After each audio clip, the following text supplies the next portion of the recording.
Good morning. My name is Amy Frazier, and I'm the President and CEO of the Culpeper Chamber of Commerce. And on behalf of the Culpeper Chamber of Commerce, it is my pleasure to extend a warm welcome to each and every one of you gathered here today for our first signature event of the year, the State of the Community.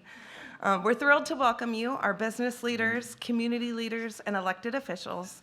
Thank you for taking the time out of your busy schedules to join us in person for this event for the first time in several years. Your presence enriches our gathering, and your contributions enrich our community in ways beyond measure. The Culpeper Chamber stands as a beacon of collaboration and innovation, tirelessly dedicated to fostering growth and prosperity within our beloved community. Our mission remains steadfast: to empower businesses, to advocate for economic vitality, and to champion the unique spirit that defines Culpeper. Throughout the course of this event, we'll have the privilege of hearing from a variety of esteemed speakers who will provide invaluable insights into the current state of affairs, highlighting our community's triumphs, acknowledging our challenges, and illuminating a path forward, allowing us to confront the challenges that lay ahead with resilience and resolve. The true strength of our community lies not solely in the achievements of a few, but in the collective efforts of many. It is the collaboration between businesses and residents, between organizations and individuals, that forms the foundation upon which our community thrives. I'd like to take a moment to thank our sponsors of this event, the Country Club of Culpeper, INL DJing and Event Productions, UVA Community Credit Union, UVA Health Culpeper Medical Center, and Culpeper Human Services. I extend my deepest gratitude to our presenters, our panelists, and our moderators. We truly appreciate all that you do for our community, and we're grateful for your time, energy, and willingness to share your expertise for this program. And again, I want to thank each and every one of you for being here and for your commitment to the betterment of our community. We hope that today's event will serve as a testament to the boundless potential that lies within our community, and may it inspire us all to continue striving towards a brighter, more prosperous future for Culpeper. So for those of you who do not know, it's National Agriculture Week. Woo! But we all know that Culpeper County has a rich agricultural heritage, and farming and agriculture continue to shape our community and our economy. So our first presenter today will be Mr. Carl Stafford, Senior Extension Agent and Certified Forage and Grassland Professional from the Virginia Cooperative Extension Culpeper. Carl has an impressive almost 40-year career as our local county agent and continues to work with farmers to solve problems using research-based facts. So let's have a warm welcome to Carl Stafford.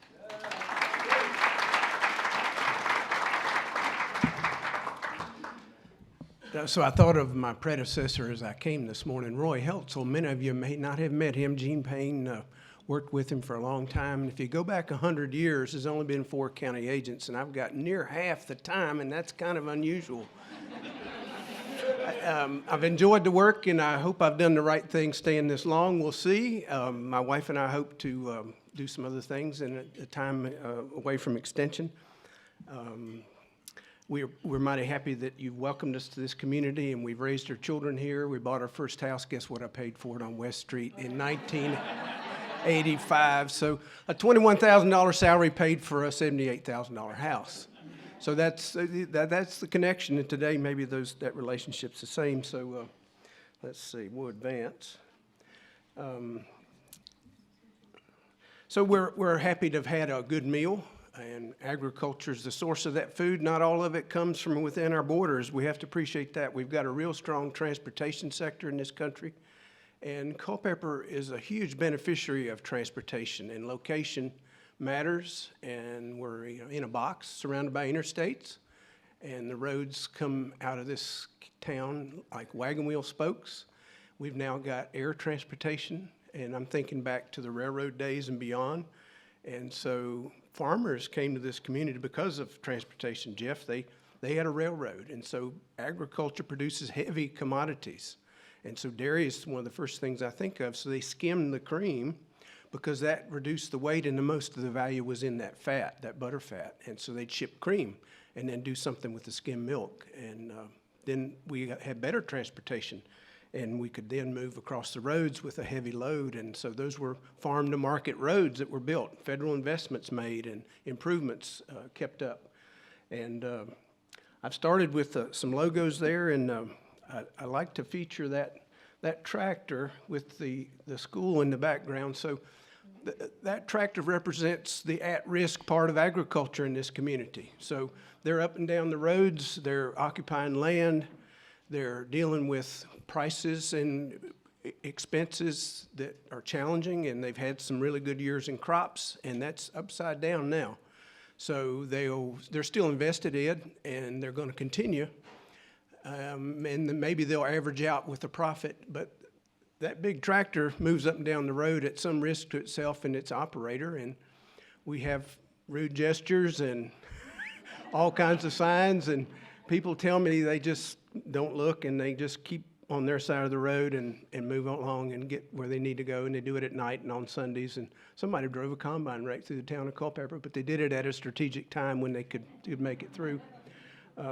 Extension has been foresighted. Leadership tells me I can do things, and Dave Dewar, the county, has been foresighted in obtaining that building that we now occupy now for a year. And so it's a public-private partnership. I've never been involved in that before. Don't have a track record on it, just building it as we go. So the path forward is a little crooked, but we're getting straighter all the time. So I just can't help but compliment local government, state and federal government for investing in that public-private partnership. And the philanthropic funds that have gone there have come from New York City. They've come from local philanthropic groups. They've come from individuals. Families have some money, Gene, and they're looking for where to spend it. And so I'm not real good at raising money because I don't know how to really ask for it. I just describe what needs to be done and leave it to those. And a couple of brothers, I said, we could have a foundation named after Grandpa, and it could fund interns. It wouldn't take but $100,000 to throw off $5,000 a year to fund interns. And so neither one of those two cousins agreed to that, but I'll have to get back with them and press them a little bit. Trip. Your chamber has leadership in it that included agriculture. And it goes back to Ted Gore and Jack Inskip, who's with us still today, and the good business-like operations that took place and decisions that were made, and that includes us. So we are in business. We are looking at the bottom line. And this Graze 300 program, that's a statewide branded program in extension, is focused on the bottom line. So why more grazing? Because when cows have their head down, or sheep or horses, they're working for you, the owner, Frank. They're working for the farm and the farmer.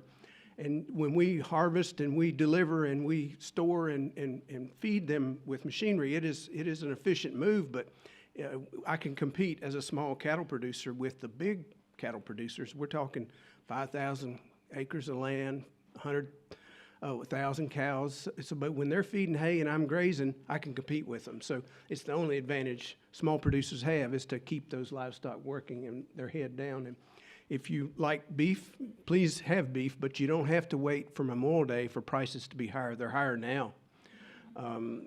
Cull cows, we would call them hamburger cows, are selling for over $1 a pound. And in fact, we're looking at $120, $130 on market cows. They're not cull cows. We need to spin that as a market cow. And so hamburger generally, but a $10 steak is coming out of an older animal as well. That premium steak would be from a young beef animal that's in the feedlot. And so what's driving cattle prices? It's numbers. And you've read about a fire in Texas that hadn't helped the cattle prices come down. It's probably only kept them up. So mama cows were on those dry pastures in Texas, and many of them perished or were injured by fire, and we can not always control fire. The crops, as the dairy farmers left dairying, and there's no more, but they founded this community. And my family at Midland were dairy farmers. And they also were involved in poultry. So we were part of starting this integrated poultry industry that's now centered in the valley. And if you look around, there's some old poultry houses out near Mountain Run Lake. There's some old ones down along 15. But those poultry, integrated poultry industry we're in the valley. And so the crops, we've got one of the highest corn prices in the country because of that poultry industry. So if we can get the corn across the mountain, that's where the high market is. It's the basis in Virginia is, and so basis would be the difference between the price in Chicago and here, and we've got a plus basis in Virginia, and we'll turn that off. I'm narrowing down on half my time, and I'm going to keep to that. But horticulture in Maryland, you noticed my tie, and I wore this tie at a extension gathering, and it was a statement to the belt buckle and the boot crowd down there, and so they're livestock people, right, and PhDs, and so they think that's agriculture, and it certainly is food agriculture, but the disposable income agriculture is the dominant source of farm income in this community and in Orange. And the center of the Orange production is the anchor to a $100 million industry. I'm not telling their business, it's public information. They just sold that big business. And some outfit in Florida bought it, some outfit. So they're now a local farmer. And they've kept the people and the management for some period of time, and that might be standard business trip, but so they're big on employment, they're big on inputs, and they're a little teeny tiny 2% margin. 2% margin, so they got to be volume, and that's the story on all these forms of production is the small margins that are expected, and when we have a premium in prices, we can see that margin change, but we've got to bank on a small margin and have large volume. So. So our food is, generally we've looked at 10 cents on the dollar of our income goes to food, and I think it might be 11 or 12%, I think I put it down. And yet many people in parts of the world might pay 20%, 30% of their disposable income. And we're fortunate to have a meal like we had today at an affordable price. It's higher than it was. We might be grumpy about that, but we still can go and get it about any time we need it. Okay, Sheriff, welcome. And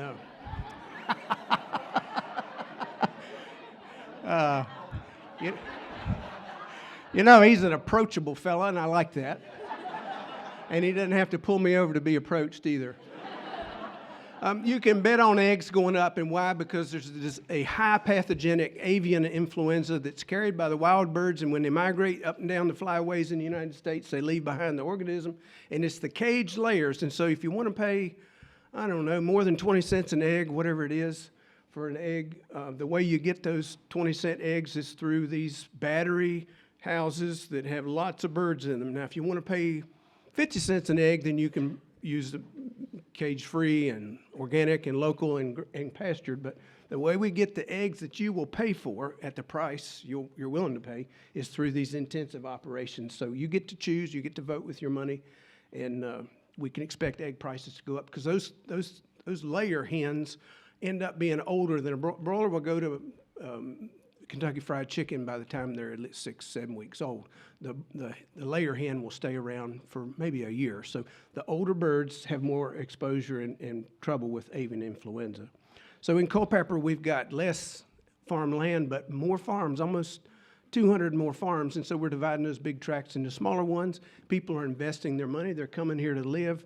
They're bringing families. They're from the military. They're retiring here, and so that interest and investment in our land is really key to keeping it. Because a neighbor of mine, retired colonel, I'm kind of down there defending this piece of land from the locals that want to hunt it, and now that the colonel's on the other end of it, we've kind of got that place locked up. So he's invested for the long run, and I think he's an example of what people want to do with their money and where they want to live and why they want to be there. He's not buying it to develop. Water might be the most important subject. We've got a lot of water in this state and in this community. Think about the difference between us and Orange. They're pumping out of the Rapidan, and when they need it the most, the Rapidan's giving them the least, so they need some reservoirs or something. And this town has drilled wells, and they've tied these wells together with the big supply coming out of these lakes. And we saw that lake really low, but that infers that it was an awful, terrible, no good, very bad drought. And it was a bad drought. But what what was the draw? Was it a record draw? It was. More people than ever want that water and are using that water. So the town has done a great job in managing water and securing water that's good and clean. In fact, the best water in the Rappahannock River watershed is right here because nobody's above us. So Fredericksburg has the opportunity to draw water out of the river if they want to. They've got a big reservoir, but we're not drawing it from anybody else. The outfall is not coming in above us. So I'm near done. I think that might be it. That's it. So, Amy, I'm a few minutes under. Thank you for letting me. Agriculture's at the top of the list, but I asked to be moved up because I had another appointment, but that appointment was changed, and so I stole somebody else's seat. So thank you for including me.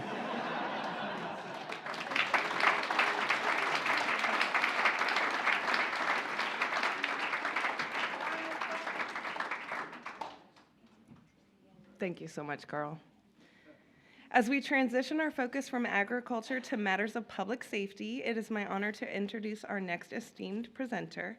With an unwavering commitment to safeguarding our communities and upholding the principles of justice, I am pleased to introduce Police Chief Chris Settle from the Culpeper Town Police Department.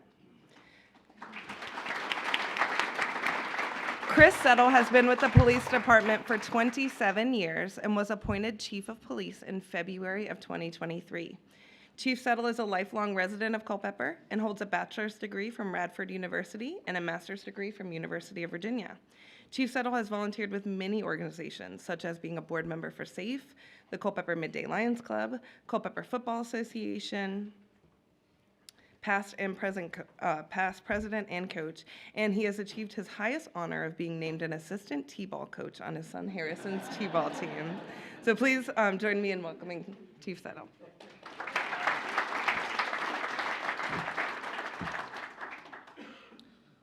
Is this thing queued up for me? Yes. All right.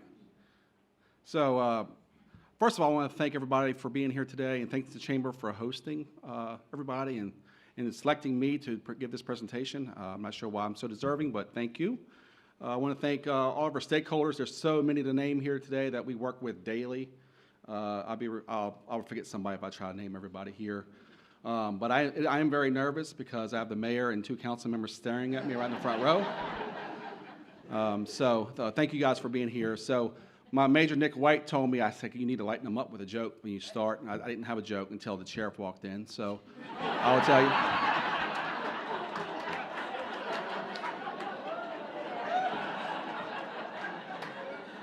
you. Me and Nick are still finding that we're still managing Tim's calendar, so it's kind of weird how we get paid to do that. So, no. You can Facebook about me later. So again, I'm Chief Chris Settle with the Culpeper Police Department. I was appointed back in February of 2023 after the long, outstanding career of Police Chief Chris Jenkins. Again, that's our values there: integrity, service, commitment, community. We stand by those values, and we kind of embed that into all members of our agency. And our mission is the Culpeper Police Department is committed to public safety for all those who live, work, and play in Culpeper. So we try to have a mission statement for all of our people to encompass everyone in our agency and encompasses all the citizens that live, work, and play in Culpeper, so, and their values.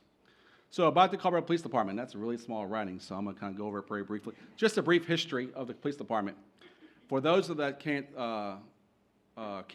for those of you who can read, don't answer. But for those who can't read, answer. Anybody tell me who the first police chief in Culpeper was? Without cheating.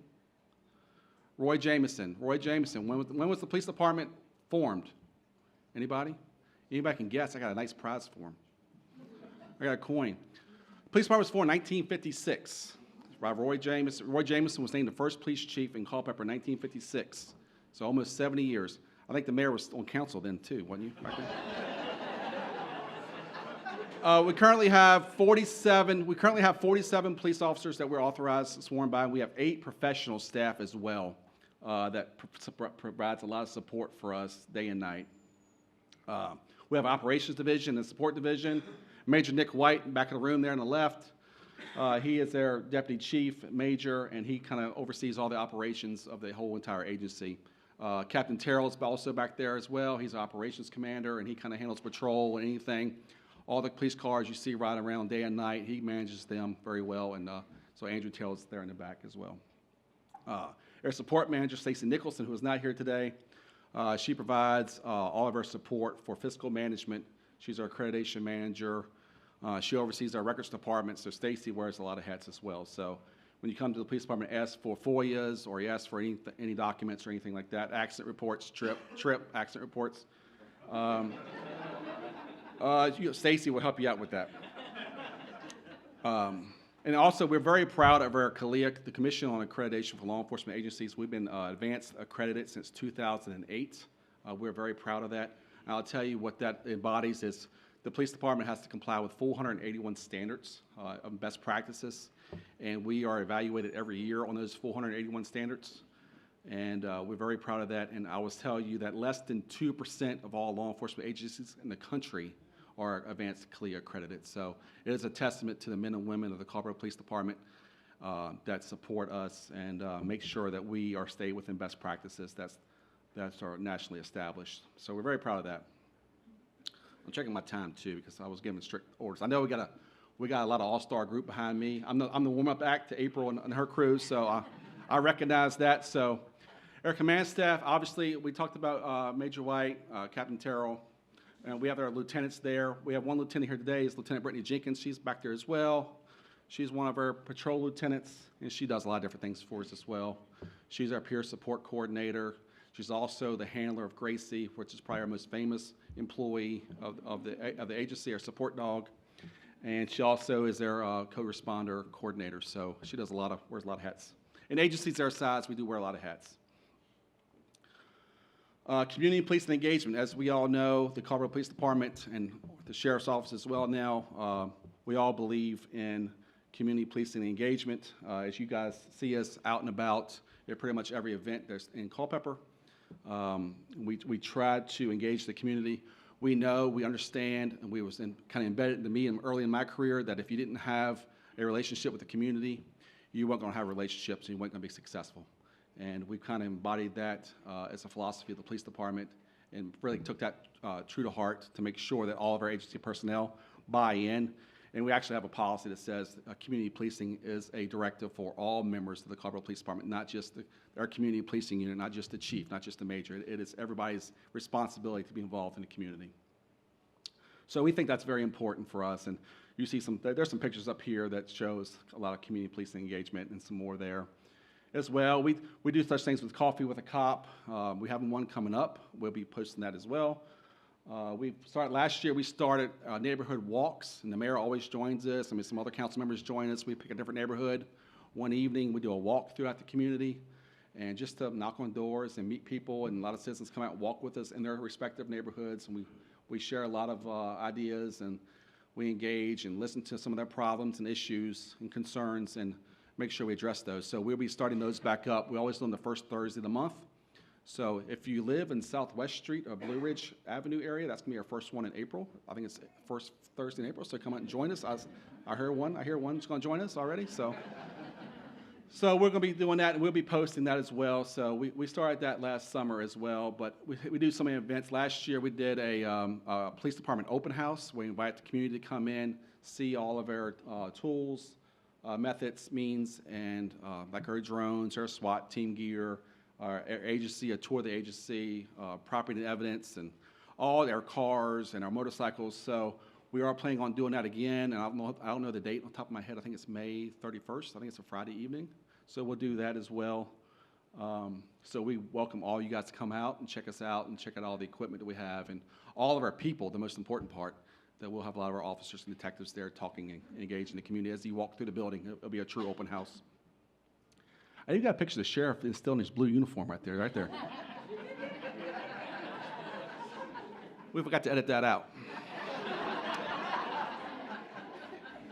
I'm glad he walked in. We also, last year as well, part of our community engagement programs, we talked about one of our officers. This is one of his ideas, one of our master police officers. We did our trading cards, and for those that have been around for a while, we did trading cards about 20-some years ago. We did 2 sets of them, and they were such a big hit. And this officer was here 20-some years ago. He said, "Why don't we do the trading cards again?" I said, "Great, let's do them." And a lot of our younger officers were like, "Nah, the kids don't do trading cards anymore. They do digital cards, and they do all kinds of stuff on their apps. They're going to do trading cards." So we said, "Well, you know what? We're going to do it." So we all did the pictures. We all got sponsors. A lot of businesses. Thank you to all the businesses. A lot of them chamber businesses who sponsored the cards. And I will tell you, it was a huge hit. We had kids stopping us in the streets. We would think something was stopped. We would think something was wrong. And they were stopping us for cars. That's true. I got stopped in a couple of streets for kids stopping. So they would see a police car, and they would stop in the streets. So Captain Terrell kind of hit up the program, and we had 6 kids who collected all the cards in the time frame, right? So we brought them in. We brought them into the agency, and they got some prizes that were donated by local businesses, some game systems and stuff like that. So we are looking to do another push, another drive this summer for those, but they were very, very popular. And it's just a great way for a youth to engage our officers, or officers to engage our youth, and build those relationships. And it was a big hit. So we got some points from a lot of our younger officers on that. The old guard won some points that day for those cards. Also, National Night Out. It's always the first Tuesday in August. It's probably one of our biggest nights of the year. I forgot the date, but it's the first Tuesday in August. We'll have several neighborhoods participating in that. We have pretty much all hands on deck with the fire department. I know Junior Perryman's here. All his fire stations from the Fire Rescue Association comes out, and it's a great way to engage the community. I know all the council comes out to all the different neighborhoods, and we're also working with the sheriff's office to maybe do something joint as well for National Night Out. We just talked about that yesterday. And so stay tuned for that as well. Again, part of the community outreach and engagement. So it's very important to us. That's why I put it up front, first and foremost, because we truly do believe in that and building those relationships. Again, we do our joint neighborhood watch meetings, and part of that we do our Amazing Citizen Award recipients there. And that's the Durs. I think Dur, he's one of our recipients back there. He's back on the right. His picture's up here. So him and Joanne was one of our recipients for all the amazing work they do. Of course, Chris Jenkins, Perry Smiley, R.E. Dean, and Charles Jameson got it last year in 2023. So what a great group of citizens who are very much deserving. And so that's something we're very proud of as well. So traffic, and I'll put parking in there as well. So kind of get into the nuts and bolts of the police department and what concerns and the state of the police department is. We do traffic enforcement, obviously. Traffic and parking is our #1 complaints. We get more complaints on traffic and parking than anything else. And a lot of times, rightfully so. We have, Culpeper is a growing, beautiful town. And when you have that growth, you have a lot of people and you have a lot of cars. And you have a lot of cars driving down the streets and neighborhoods, and we have a lot of kids playing. So it does create an environment to create some issues. So we do our best working with our citizens, working with our neighborhood watch areas, and to make sure that we do provide proper enforcement of parking and traffic. This time of year, it seems like the traffic complaints and the parking complaints kind of step up for us and rise a lot, because I think the warmer weather and people's right foot get a little heavier when the sun's out and the weather's hot. Trip. Anyways, so we make sure we do a lot of traffic enforcement this time of year. I know, I'm sorry. So we talk about traffic operations here, and we have some numbers from 2023 roughly. We roughly write about and we're pretty consistent, roughly 1,000 tickets a year. And about last year, we did about 800 warning summonses and about 1,000, a little short, 2,000 summonses. So I don't want to ask anybody, raise their hand if you're one of those 2,000. And we write about almost 1,000 parking tickets a year as well in 2023. So they stay pretty consistent across the board. Areas with traffic crashes, and that's what we're really concerned about, because we do want to reduce fatalities and serious injuries in their traffic crashes. As we all know, town is a very high volume traffic town. We have a lot of traffic moving through. We do traffic numbers on main streets, and you'd be amazed how many cars pass through Main Street on any given day.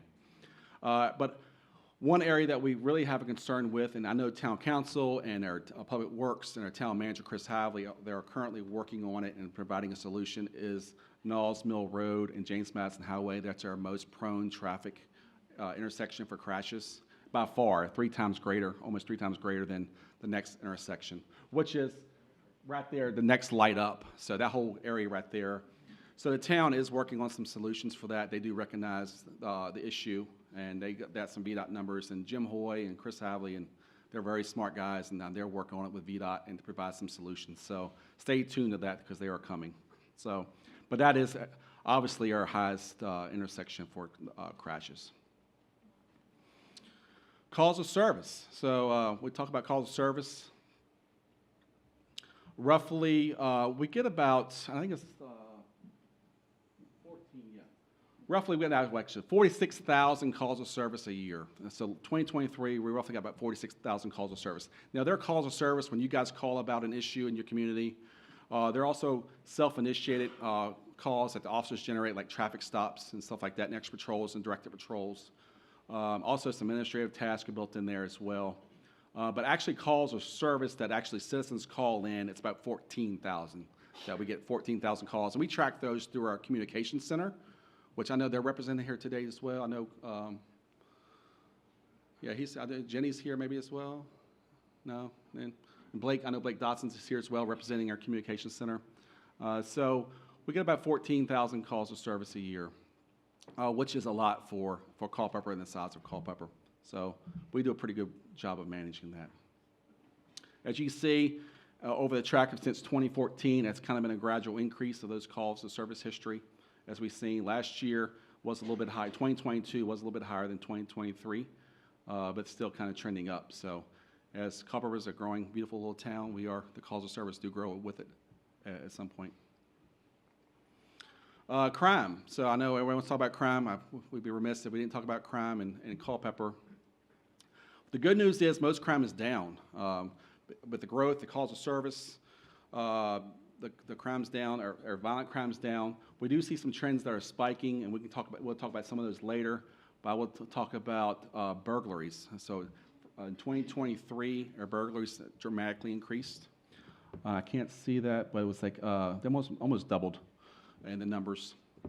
And a lot of those were, we had a lot of burglaries last year for our vape shops and our tobacco stores. We got a lot of different burglars, and some got hit multiple times. And that's a region-wide, statewide, national trend. Vape stores, tobacco stores, those states that have cannabis distributions, you see a lot of trends there as well for break-ins in those type of businesses and establishments. And motor vehicle thefts, that's one of the ones we saw increase on. And that, again, that is not only a local trend, that is a statewide trend, and that is a national trend, car thefts. And we'll talk about one of those trends, why car thefts are going up in a second. We have some basic property summary, how much money we recover, how much money we report stolen. We get about almost $2 million a year reports stolen throughout the town. 2022 was a high year because we had 2 businesses that had really high cases where they had a lot of money taken from their businesses, but it kind of went back down to 2023, back to normal numbers. The number that really alarms me, and we'll talk about it later, but I hit on it now since we're at the bottom, is the arrests. Our adult arrests are down, which is great. Like I said, with all this crime trends are going down, that's great. The trend that we're seeing going up is juvenile arrest, and juvenile crime is going up, which is somewhat alarming. Last year, and the numbers are fuzzy. Yeah, we doubled. We had 27 arrests in 2022, and we had 46 juvenile arrests in 2023. So almost doubled in juvenile arrest. We'll talk about more of that in a second. And I'm open to any questions anytime. Just raise your hand. So how do we fight these trends? How do we fight crime? How do we provide officers the tools on the street to find the perpetrators of these crimes? And a lot of it is, one, we'll talk about it later too, is finding good people and finding good police officers who know what to do and who are smart and who can problem solve and solve some of these crimes, and detectives with proper training. But another multiplier that we found out is through technology. Technology is a great multiplier to provide services to our community through these trends. And again, I'll be remiss to say that our town government, the manager and the council has been very supportive of technology and providing us the tools that we need to provide services to our citizens and fight crime. And some of those things is about 5 years ago, 6 years ago, we started a drone program. I know the sheriff was part of that program when he was with the town. We kind of pushed forward, Chief Jenkins pushed forward that program. We asked council money for operating funds to start a drone program. And I tell you, we use them, and I was just talking to Councilmember Short this morning, we use them, if not daily, we use them weekly, regularly. They're such an officer safety tool. We had a call with the county the other night. We assisted the county on a call. They had a barricaded person in their car and thought he had a weapon. We can fly the drone right up to the window inside the car and see those weapons, if they had any weapons, before the deputies approach the car. So these drones are really small. They fly through FPV, first-person view, and you can fly it under a table, under a chair. You can fly it in any tight spaces, and it also has night vision as well, so you can see at night. So we assisted the county on one of those calls the other night. We have 10 different aircraft, and those 10 different aircraft do different things. So we have the small drones for interior. We have bigger drones for bigger missions. We can fly up to 400 feet by law, by FAA standards. We do fly under a COA, what they call a COA. It's a Certificate of Authorization through the FAA. So it's all regulated by the FAA. It's all regulated by state code, and obviously it's all regulated by department policy. So when we can fly these things, so because we certainly want guardrails on this technology to make sure that there's trust with our community, but we also want to make sure we use them to get bad guys off the street. So, and gals too. There's gals, bad guys. Another piece of technology that we have is our flocks, our flock automated license plate readers, and this is pretty new technology for us. And you may have heard about flocks or automated license plate readers. And I will tell you, before everybody gets freaked out by license plate reading and cameras, they've been around about 30 years. License plate reading's been around about 30 years. Law enforcement's been using it about 30 years. However, technology has advanced. We were able to hone in on some of these license plate reading and use them to really get the worst of the worst off the streets. And there's example after example after example. I read one this morning out of Fairfax City. A person sexually assaulted a child, and he was wanted for child pornography charges. They've been looking for him forever. Fairfax City catches him because he goes through a flock. I think yesterday, went through a flock in Fairfax County, and they're able to get him off the streets last night. They've been looking for him for a while. That's the type of stuff. We've seen that here locally. We were able to take some felons off the streets, and we put all of our felons into the system. If they have a car registered to them, or we have information that a car is being driven by that felon, and we put that information in that system. When it goes to a flock, it alerts our officers within seconds on their cell phones, on their MBTs, through email. We just got one sitting here a while ago. We had a stolen car come through a while ago. I got on my phone just before I came up here. So if our officers will respond, try to locate that car, and again, it's within seconds. And we've had a lot of success. I know one of our cases, an example, one of our flocks, we had a couple doing an organized retail theft ring throughout the whole East Coast, all the way from New Jersey, Delaware, Pennsylvania, Maryland, Virginia, North Carolina, South Carolina. They were going to hitting Targets and Walmarts, organized retail theft, hundreds of thousands of dollars. And the feds actually picked up a case, which is really rare for feds to do a retail organized theft case. Couldn't find them. They actually lived out of Baltimore. So we knew what vehicle they drove, but didn't know who they were. We knew the partial tag, and we knew the vehicle description. We put that into the flock. It hit our flock coming into town. So our patrol officers, this is how good of officers we have. Our patrol officers knew that car was coming in. One went to Target, one went to Walmart, and they found them at Target coming out with the goods. We end up getting thank you. We end up getting a pursuit with them. The county actually picked up pursuit for us. Thank you, county. Out on 29, and they got into a crash out on 29. No major injuries, and we served a gazillion warrants on them from all over the East Coast, and they're now behind bars waiting trial. And I think it's going to be a federal case for organized retail theft, which is really rare, but it's a pretty big case. So that's because of our flocks. We had another example, and I'll move on because this is great technology. We had Luray, Front Royal had a missing person bulletin they put out for Alzheimer's, and I ain't talked about Alzheimer's yet. An Alzheimer's patient has left his home driving, really endangered.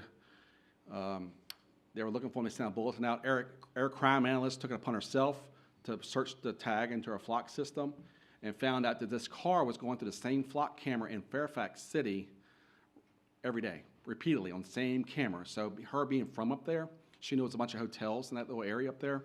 So she called Fairfax City and said, hey, we get this car, this missing person from Front Royal that's hitting flock up in Fairfax. Can you go check these hotels around there for Front Royal? Front Royal didn't even know we were doing this. And within minutes, they called us back and says, yeah, the cars, we found the person who's in the hotel right there beside the flock cameras. So we were able to locate the Alzheimer's patient within a couple minutes because based on flock. So, and there's tons of examples. We don't have one yet of missing abducted children. If a child gets abducted and we have a suspect vehicle description or a suspect, we can put that information into the flock. And not only it hits our flocks, but we share our information with all the other flock agencies throughout the country. So if that car goes to their flocks, it will hit. And we can help find those abducted kids and missing children more quickly. So there's been a lot of success stories on abducted children and missing children, on finding them pretty quickly based only on flock. So Alexandria just had a case where a convicted murderer who escaped prison in Wisconsin, I believe, came through the Alexandria flock in Alexandria, Virginia. They were able to catch him within a couple minutes going through a flock in Alexandria. And this is a murderer who escaped prison in Wisconsin, I believe. So a lot of success stories. And how it culminates we're excited about a new thing that we're going to do. We're actually going to launch it within the next couple of weeks. We're still kind of working out the bugs. It's a real-time crime and information center. So within our police department, we designated a small area for our crime analysts to work out of. And it's a picture here in a minute I'll show you. But roughly, it's a small area, and it's just a source where all of our technology comes into one given area.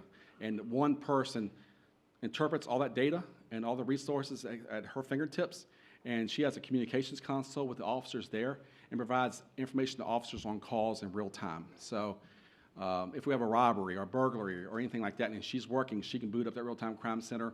If we have a drone in the air, we can get live feedback into the center. She can see that. Our flock systems, she can see that in real time. We have town-wide cameras, pan, tilt, zoom cameras throughout the town. She has access to all of that on the monitors, so you can see the picture. And she's looking at that, interpreting all that information, all that data, and giving it to officers in real time. Now the way we operate is all that information, the officer doesn't have it at his fingertips when he's on that call. He has to come back to the office and then pull up all the information after they get back. Now we're providing all that information and data in real time to the officers on the street. So it is kind of the new buzz. It's kind of the new thing in law enforcement right now. It's real-time crime centers. And we've kind of bought onto it, and we hopefully to have some successes with our real-time information center. And it's a great officer safety tool as well, because it gets that information to the officer in real time without the officer having to worry about looking it up themselves when they're on the call. And we have a picture there of the flock. If you can see it, the flock there is there in the middle. That's what a flock camera looks like. They're strategically placed throughout the town. You can go on a scavenger hunt and look for them if you want to. I will tell you, the first one we put up, and this was a town manager's idea, which is a great idea, and Jim Hoy, our public works director's idea, was the first one we ever put up was at Rockwater Park. Because Rockwater Park was a concern for us because we have any given day, because of the splash pad up there that the Wellness Foundation helped put up, we have hundreds of kids up there. And a lot of our parents, sometimes they drop them off up there, and they drop them off for the day, and let them enjoy the park, let them enjoy the splash pad, or there's a lot of kids up there, so we put one of those up there because we have so many kids up there, and we want to make sure that anything happens to one of those kids, we at least had a tag in the car, the picture of the car if something happens. So that was our first flock. So publicly, you go up when you leave here, go up Rockwater Park, on the left. When you go up the hill, you'll see that right there. So I will tell you that one. I won't tell you the rest of them. So we'll talk about threats, kind of some threats facing the Culpeper Police Department and law enforcement in general, and I think the sheriff will probably agree on this. He better. And I guess our number one threat that's facing us in the police department right now is recruitment and retention of our police officers. As we know, and I think there's a panel talking about this here later, and I don't want to steal their thunder, but within law enforcement, we do see local, state, and nationally a trend of reduced number of applications coming into law enforcement, and there's varying different reasons for that. We can all guess. But the workforce today, and I know there's experts in the room, so if I'm mistaken, y'all correct me later in the panel, but there's the workforce today are looking for different things than traditionally what they look for to come into law enforcement. Compensation's huge, insurance is huge, retirement's huge, but they're looking for more than that. They're looking for, do you have a peer support program? Do you have a mentorship program? Do you have support for us when we come in? Do you have a pathway to promotion? Do you have a pathway to specialized positions? I want to be a detective. The first officer, the first day on the job, he wants to be a detective. The old days, we tell them, hey, go work the patrol for 5 years and you can put in for it. You can't do that anymore. You got to give them a pathway. You got to say, hey, do A, B, and C, do X, Y, and Z. That's your pathway to be a detective. So it's different. It's different thinking for me too, because I'm a little old school myself. So, but it's that rebranding and different marketing strategies. So, but I would say that is our number one. Is getting good police officers on the street, and we've done a pretty good job with the police department. As we stand here today, we have 2 openings, and that's pretty good for an agency our size. But there's a lot of police departments and sheriff's offices out there really struggling. They've eliminated, like Fairfax County, I know, eliminated an entire shift, their mid-shift, and put them on because of they're hundreds of short. State police, hundreds short. I mean, well into the hundreds, and they're trying to fill those ranks as soon as they can. So, luckily, we have a good community. We have good government. We have good leaders here that we're able to retain a lot of our employees, but something we're always working on. Number 2, law enforcement response to subjects in mental health crisis. As we all know, and I know you're going to hear about this later as well, I know there's heavy hitters on that subject as well. I don't want to steal their thunder, but there's a recent study came out, about 80% of our calls that we go when there's someone in crisis. There's someone in mental health crisis. There's a victim of a domestic violence. Or if we get a DOA, there's a family member there that's in crisis. Or if we have a child sexual assault case, there's a parent there or someone there in crisis. And our officers, they've answered the call. They've answered the call in these calls. And as much support we can get on these persons in crisis from trained mental health professionals, that'd be great. And I know you'll be hearing some of this later. But it is a issue. It is an epidemic, and we don't want to talk about epidemics. The mental health crisis, and I'm sure a lot of you agree in the room, it is a true epidemic. And law enforcement, we're on the front lines of it. We're at war with it. And after 5 o'clock, and as the old chief used to say, after 5 o'clock, when everybody goes home, we're the only ones you can call, and we're the only ones coming. We're the only ones coming. And our police officers, we do mental health training, but we're not mental health professionals. And some of the situations we're put into, it is alarming. And we're trained to handle crimes and handle criminals. We're not really built to handle mental health, but we do our best. But again, when we show up, it provides an automatic stigma sometimes, an automatic trigger for those in crisis when you see law enforcement show up rather than a mental health professional show up. So that leads to increased numbers of use of force. And we really don't want to be in that business. We don't want to use force on a person in mental health crisis of not committing a crime. Unfortunately, it happens, and it shouldn't. Unfortunately, we shouldn't be handcuffing persons in mental health crisis in the back of police cars and taking them to an evaluation or taking them to a TDO facility somewhere 4 hours away. But that's just the state we're in. Persons in mental health crisis shouldn't be handcuffed, thrown in the back of a cage of a police car if they're not committing a crime. And that's a big thing for me. It shouldn't happen. So again, if I had the magic answers to it, I'll tell you. I'm not going to keep any secrets on this. But as you might hear some later, and what we found is success in our agency and the other agencies is our embedded co-response program. When we partnered with Encompass, they have provided us some co-responders, and when truly embedded, they are a proven evidence-based model that has success. We have seen it. We have seen internally. We have seen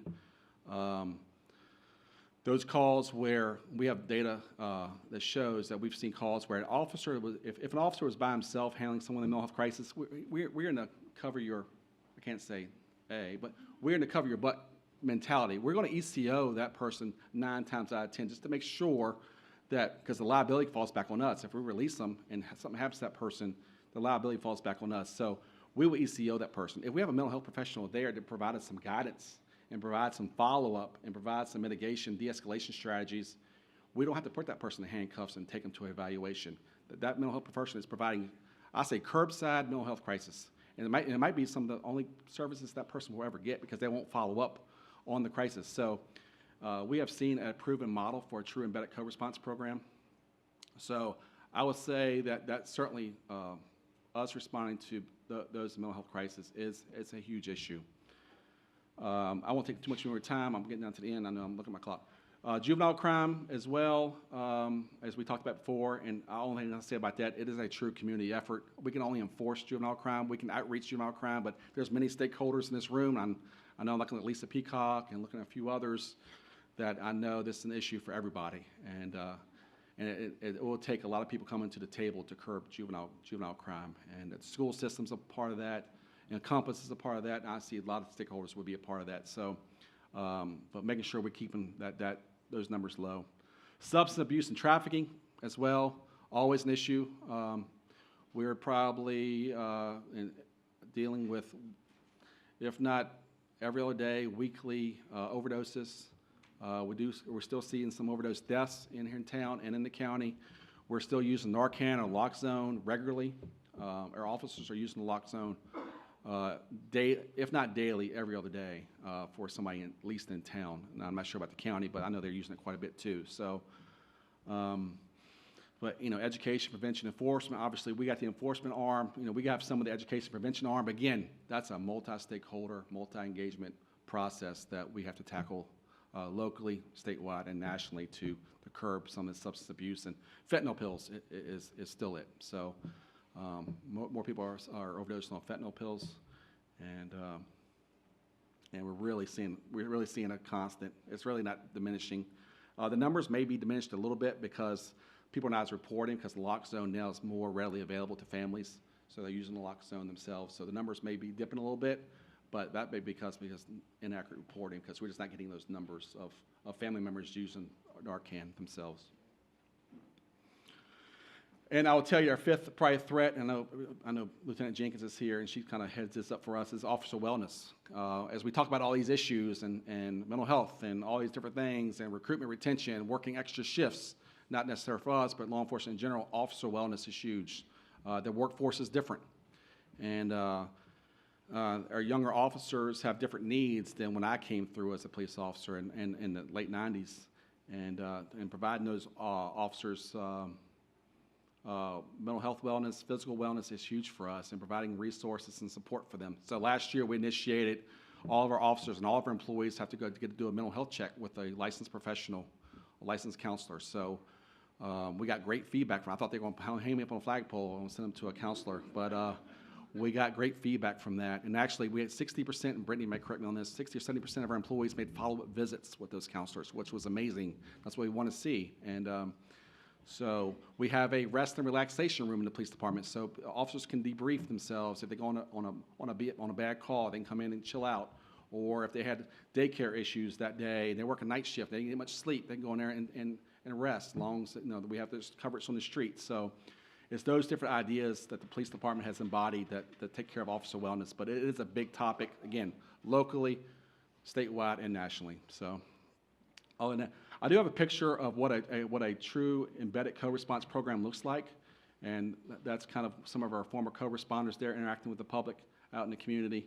And the collateral benefit of that, you see one picture where our co-respondent with one of our officers, and triggering that and piggybacking on the officer wellness part, the collateral benefit of an embedded co-responder program is officer wellness, because that mental health professional is riding in that car with that officer and providing wellness, having those conversations, talking about their kids, talking about their issues at home, talking about finances, talking about stresses of life, talking about work. So that's why I put that picture with one of the co-respondents with one of our officers there, because there was really of a bond there that was established. So other than that, I'm the warm-up act. I understand that, so I'll make way. But that's my contact information there. So please write it down, my email address. If you have any questions, I'll be more than glad to answer them. I have several questions. First of all, about the juvenile crime, the number one intervention there should be parents. Should be on top of their kids at all times and see this happening, and the child expresses some concern or you see anxiety, it should be identified. I think your anxiety is a little too much on having to handcuff mental health patients. I worked in an extremely large mental health institution, one of the largest in the country, and these people are dangerous many, many, many times. They have to be handcuffed. Now, it's sorrowful that they have to go for hours. I should understand that. You should not feel any way that you were doing something bad by handcuffing these people, because you know they flip on a dime. Don't even know the thing now. I don't care what it was. I'll just make a point on that. About 80 to 90%, and maybe Ryan or somebody will have some answers. 80 to 90% of our people that we ECO, that we put in handcuffs, don't get TDO, don't meet those eligibility requirements. So a lot of times we're not dealing with the worst of the worst. We're dealing with people who need to be evaluated. So yes, I'd agree. Those people in those institutions and are hospitalized, for certainly they're dangerous. They need to be restrained. A lot of our people that we deal with are the kind of marginal, like 80, 90% that don't get TDO'd, and yeah, they're not those people that you're speaking of in those institutions. Thank you.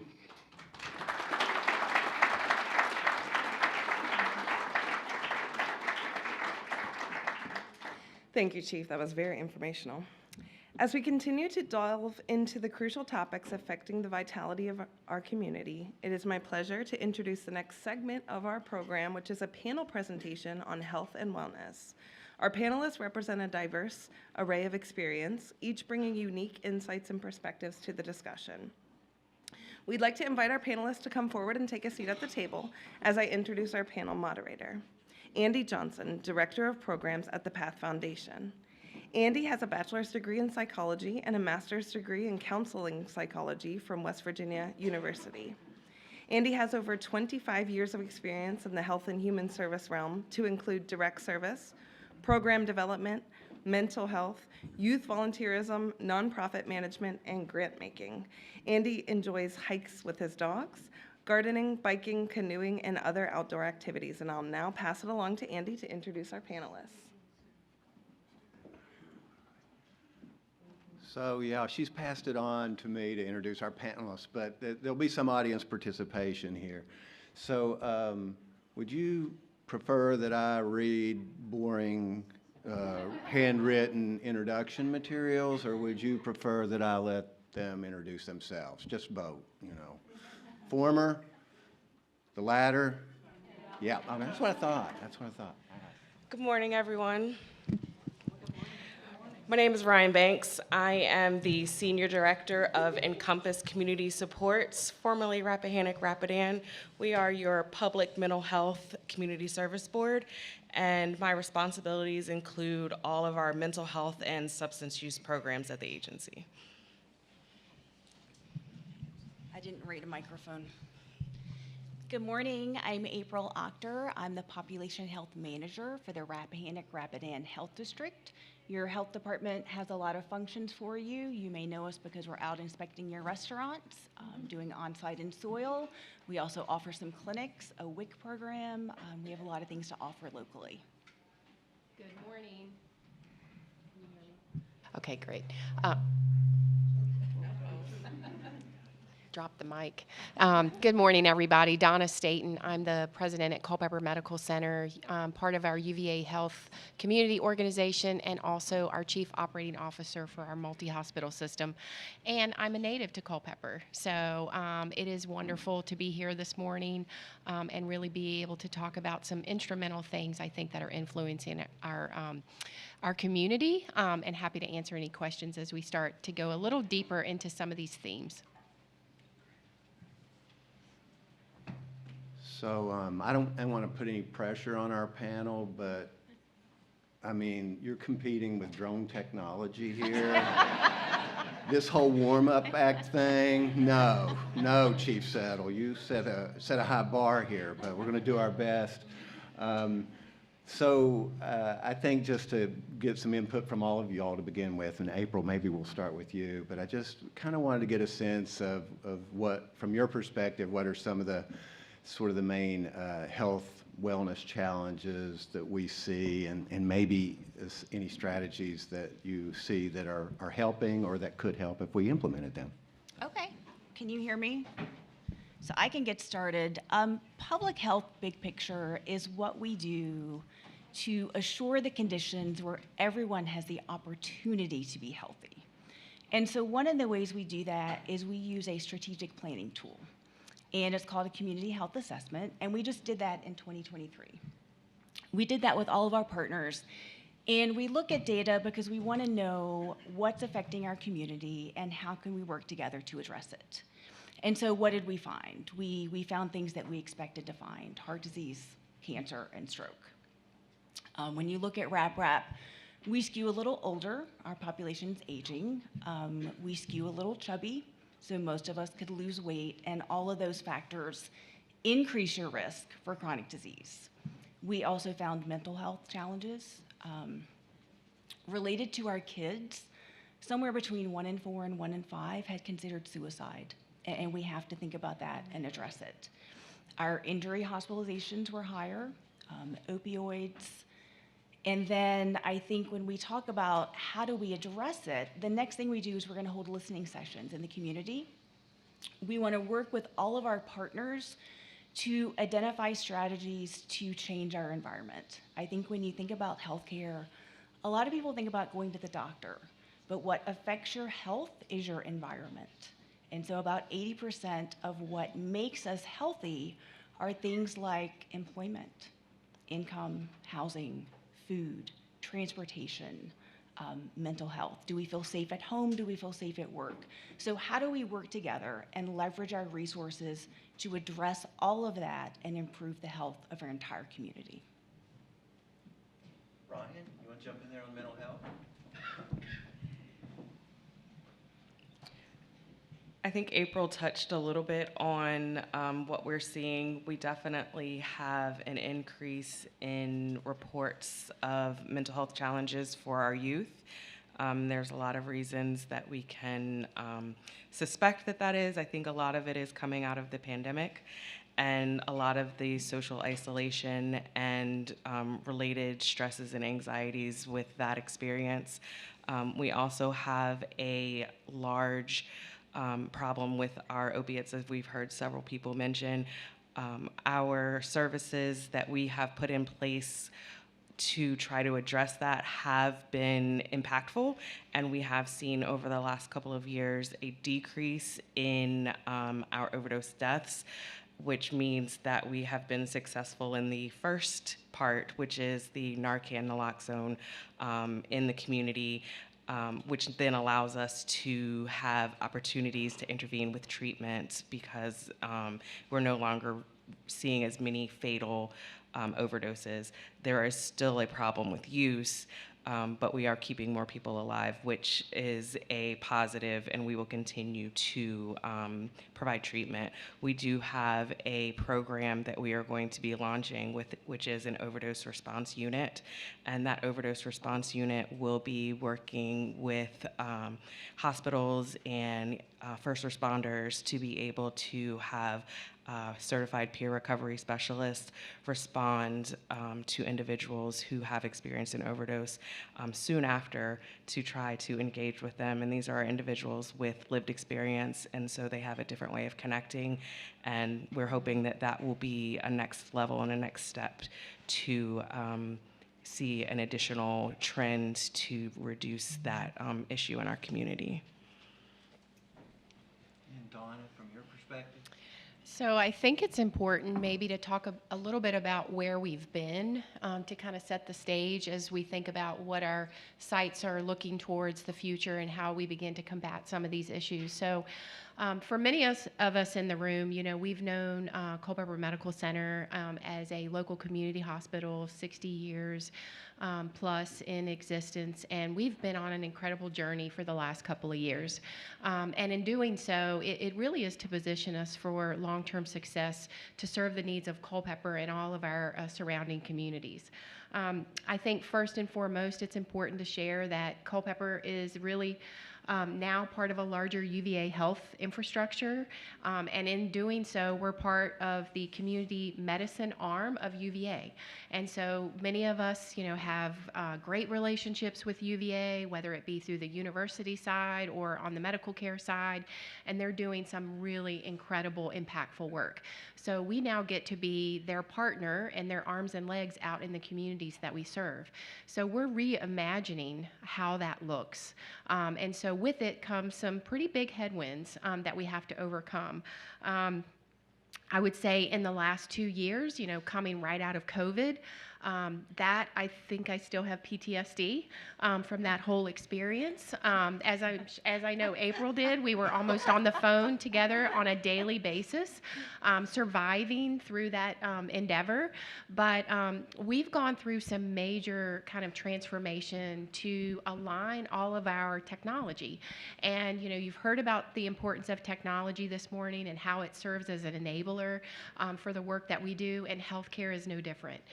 When you as patients, show up at your doctor's office, you want to have seamless access to your medical record, regardless of what point of service you go to. So that's really been our key focus to serve as an enabler. So we now, across all of our footprint, we know Donna Staten as Donna Staten, regardless of what site of service she goes to. And we're able to share that information transparently and seamlessly across all sites. That's huge in terms of providing high quality care to our communities. And April mentioned the community health needs assessment, which really sets the stage for a strategic plan. UVA has been steeped in tradition, really focused on the needs of people that travel into Charlottesville. And now, as a community medicine arm, we've embarked on this 10-year strategic plan in partnership with UVA. And that really sets the vision for what do we imagine becoming as we begin to come together as a multi-hospital system that's never been done within the University of Virginia footprint.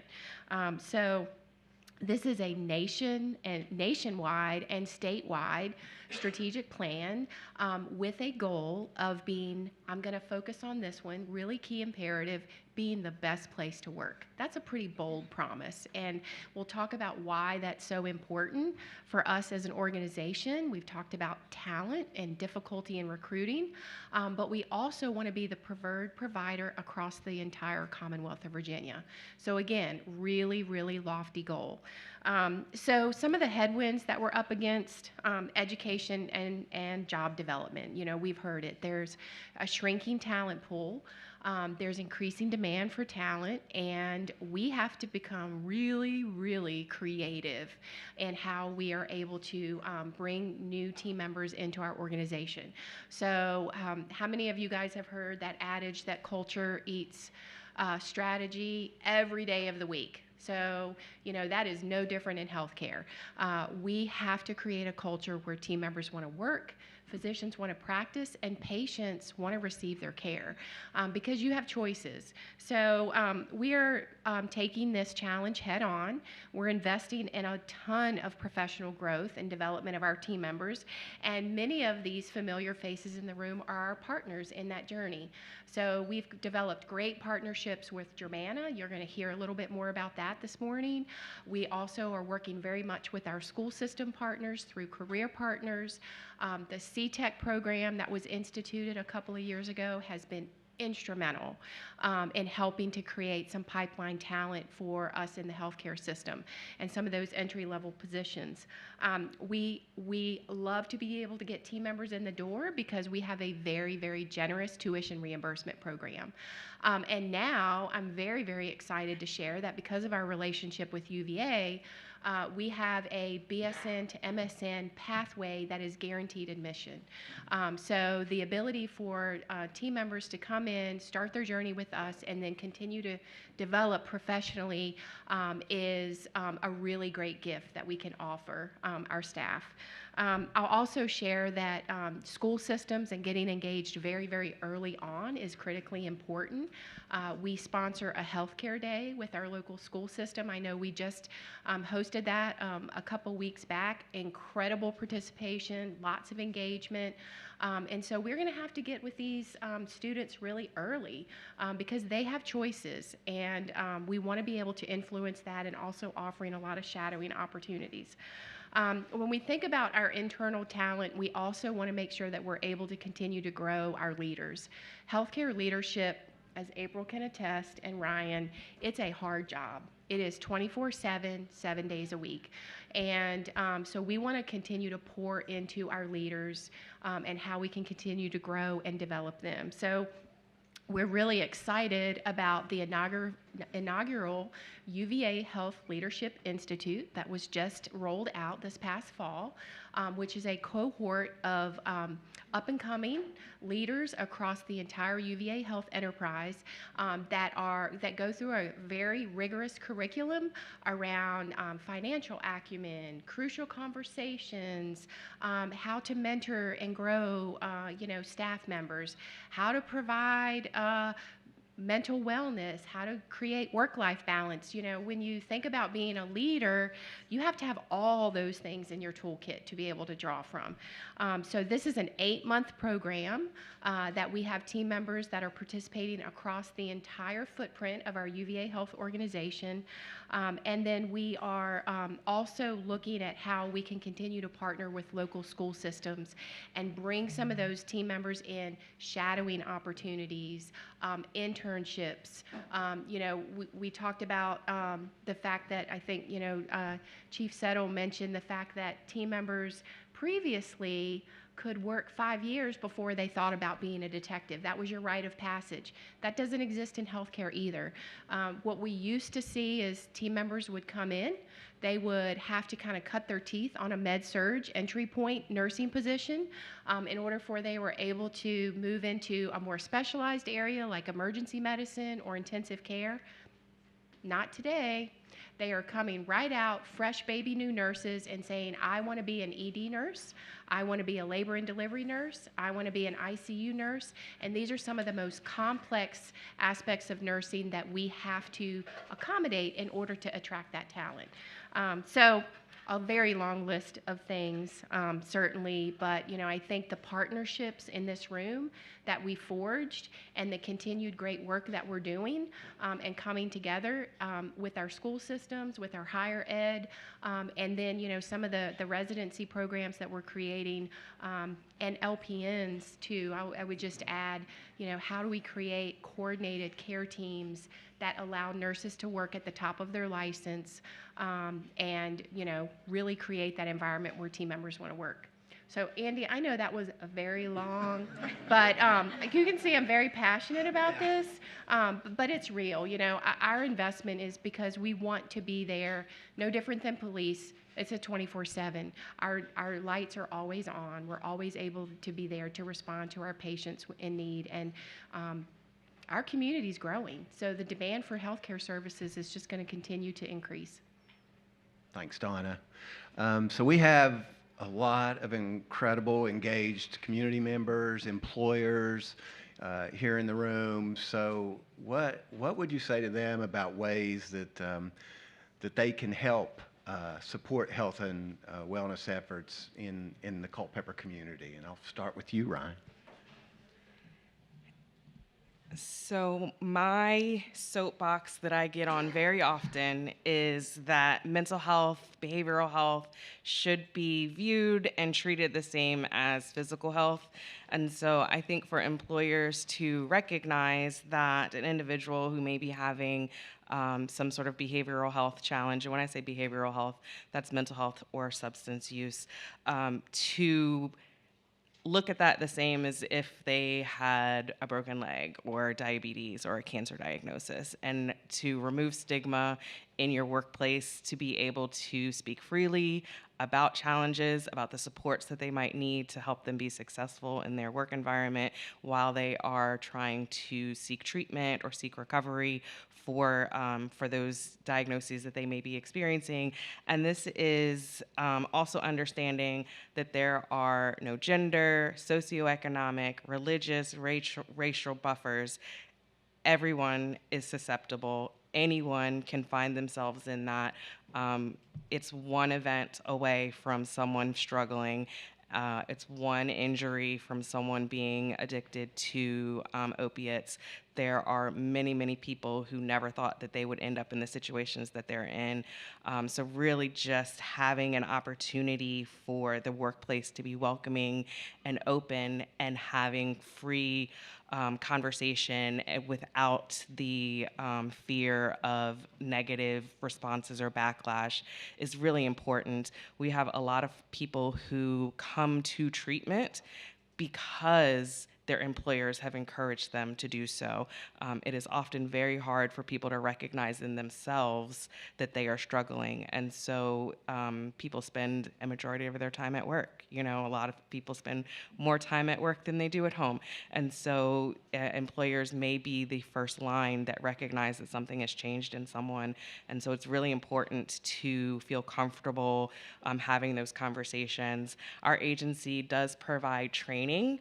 It's gatekeeper training, which allows lay folks, will say any person, feel comfortable to have those introductory conversations that then allows them to engage with the conversation and then help them refer to additional resources for professional treatment and intervention. And so those are things that you could have available in your different respective businesses, that all of your employees would be able to have that training and feel comfortable having those conversations with colleagues. April, would you add to that? Yeah, thanks, Ryan.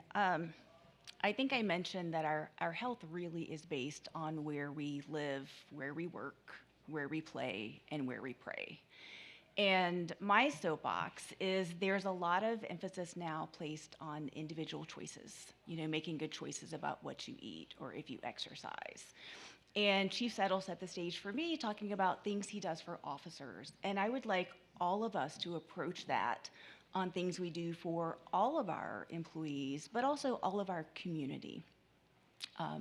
Our choices are based on our environment. If you commute all day and drive home and all you pass is fast food on the way to your house, it's really easy to make that choice to pull into the drive-through. So what I would propose is that all of us, as we think about our own strategic plans and as we think about city and county planning, is consider health in all of our policies. So April, I couldn't agree with you more. You know, we want to be on the back end of your needs, right? And so when we think about how to prevent you from coming to the hospital, that's the mind shift that we need to all encounter. Mental wellness, work-life balance are things that I think we absolutely, as employers, need to focus on. We need to put that as a priority, one of our cornerstones or North Stars of the work that we're doing. And that means purposeful engagement with our team members and asking them. When we think about access to care in the Culpeper community, I will be the first to admit that we are very underserved. We know that we don't have enough access to primary care. That is an area that we are approaching head on. And really, our number one goal is to keep care local. We are landlocked. So as you can see on our hospital campus, we make things work on a postage stamp. So some things that we are doing to be able to continue to meet the needs of the community, we will be adding a new primary care clinic here in Culpeper this year. It'll be part of our community health organization, which is a little bit different than what many of you know as Commonwealth and Culpeper Family Practice. So I'm very excited about that. We will also be adding 2 new full-time urologists to our complement, and we are investing in a tremendous amount of technology to be able to again keep access to care local.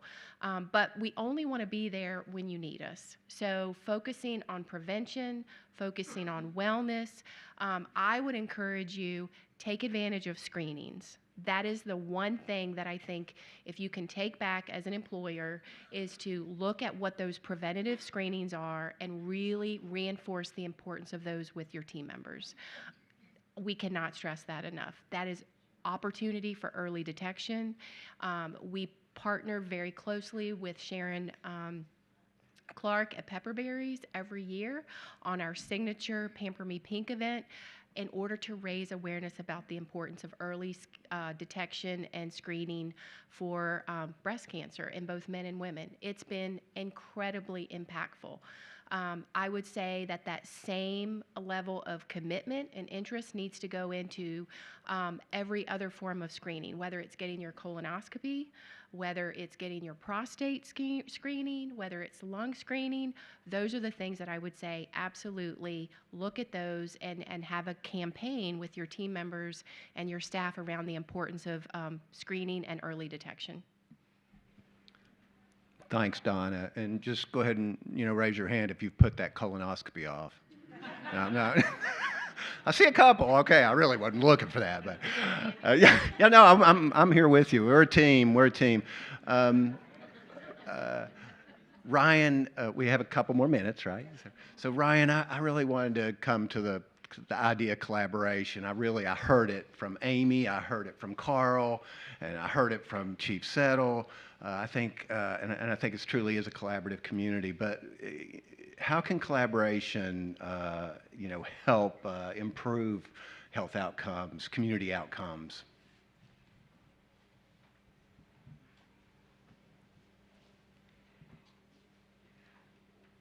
I think a lot of it is pretty, I don't want to say obvious, but the collaboration brings all aspects of the community together. As April was saying, all of the entities that any one individual might encounter, if all of those places are on the same accord, having the same mission and vision, then you can see really positive outcomes. One of our examples that we had just recently was the warming center at St. Luke's. And the number of partnerships that we had for that successful enterprise that we undertook, which was providing housing for unhoused individuals. We had the County of Culpeper, we had Culpeper Midday Lions Club, we had Knights of Columbus Culpeper, St. Luke's Lutheran Church, Culpeper Presbyterian Church, Culpeper Presbyterian Women, Northern Piedmont Community Foundation, Culpeper Winter Heat Shelter, Culpeper Food Closet, Dolls and Floss Salon, Mom to Mom, and Culpeper Human Services. That shows you that it's across the board, and that was providing a basic need of housing. Those types of efforts can be successful with many other opportunities that help with overall wellness. And just as a note, we are having a thank you event for all of our partners at the Mountain Run Lake Park on April 23rd from 5 to 7 p.m. because we want to make sure that they understand how grateful we are for their partnership, and we hope that this will be a model for future partnerships for other needed resources within our community. April, would you add a little on that? Sure. I wanted to take a moment to talk about our community health worker program. And one of the things we did with some of the COVID funding were hire individuals and place them in the community. Some of them are in the free clinic, some of them are at the health department, some of them are at veterans organizations. And we have so many resources, but it's hard to keep track of them all. And for someone entering a healthcare system who maybe doesn't speak the language or is already concerned and stressed for a lot of different reasons, they can help them fill out financial paperwork to get them in at UVA. They can help let them know about services over at Encompass if they need mental health services.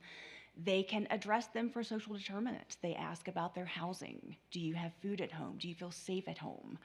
Do you have transportation to get to your appointment?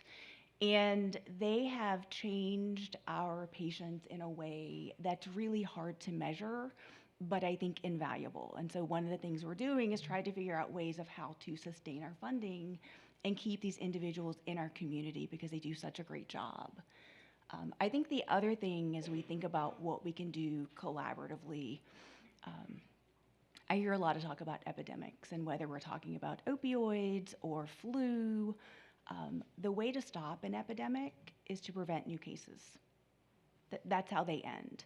And so we have to focus together on prevention and preventing all the things that we're facing. And one of the ways to do that is to start with our kids. And so just a question for the group is what's the #1 killer of kids in our country? Someone said obesity, someone said guns. Guns is the #1 killer of our kids. And if you're in an urban area, it's homicide. If you're rural, it's more likely to be suicide. I couldn't hear that. The role of public health is injury prevention, and so we have a program, and our police has it as well, for trigger locks, right? We want you to keep your weapons secure. Guns are legal. If you have a child in your home, keep that gun secure. And as your kids become teenagers, think about them, think about their mental health, and reconsider access. The most likely time a child is going to commit suicide is during their teenage years. And in our community, that's when they're given more freedom for hunting. So consider all of those factors, and if you're a gun owner, secure your weapons. Thanks, April. And Donna, any short thing as we finish Yeah. up our time here? I would say, No, don't take it that way. It's just, I'm looking at the clock. I mean, I'm taking that you know. personally, but two things, I think. One is community engagement. We want to be your trusted partner. We are present. We want to be engaged in a lot of community outreach events and have really bolstered our efforts to that end over the course of the last year and a half. And then the other piece I would say is we have a foundation and a grant-making arm that we align with key non-for-profits that align with our community health needs assessment, and we help support them financially in their mission. Okay, I'll thank our panelists, but I just want to say I didn't say it up front. When I got asked to serve on this panel, I think I said I would do it, and then I asked who the panelists were going to be. I have worked with these 3 exceptional leaders for the full time I've been at the Path Foundation, really, for about 8 years. So thank you. Join me in thanking them.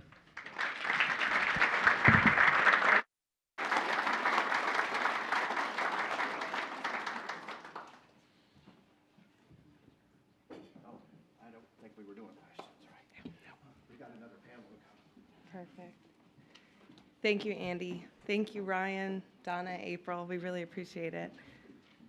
It is now my privilege to introduce the final segment of our program, which promises to be a thought-provoking exploration of workforce and education. In today's rapidly evolving landscape, the intersection of workforce development and education plays a pivotal role in shaping the future of our society. Our panelists are leaders in education and workforce and could certainly talk about this topic for hours and hours. I know that each of them are working diligently in introducing innovative strategies for bridging the gap between education and employment and ensuring that individuals are equipped with the skills and knowledge necessary to drive sustainable economic growth. We'd like to invite our panelists to come forward and take their seat at the table as I introduce our panel moderator, Winona Pritz, Business Development Coordinator for the Culpeper Department of Economic Development. Winona is a graduate of University of Virginia's McIntire School of Commerce, where she studied management and marketing. In her role, she oversees Be a Culpeper Local, Choose Culpeper Farms, and the Culpeper Harvest Days Farm Tour. She is the visionary behind the Be a Culpeper Local Week program and launched Choose Culpeper Farms. Winona also currently serves on the Career Partners Board of Directors as a coach for the E-Squared program and has served as a mentor for high school students through Culpeper's Technical Education Center. I'll pass it on to Winona. Thank you.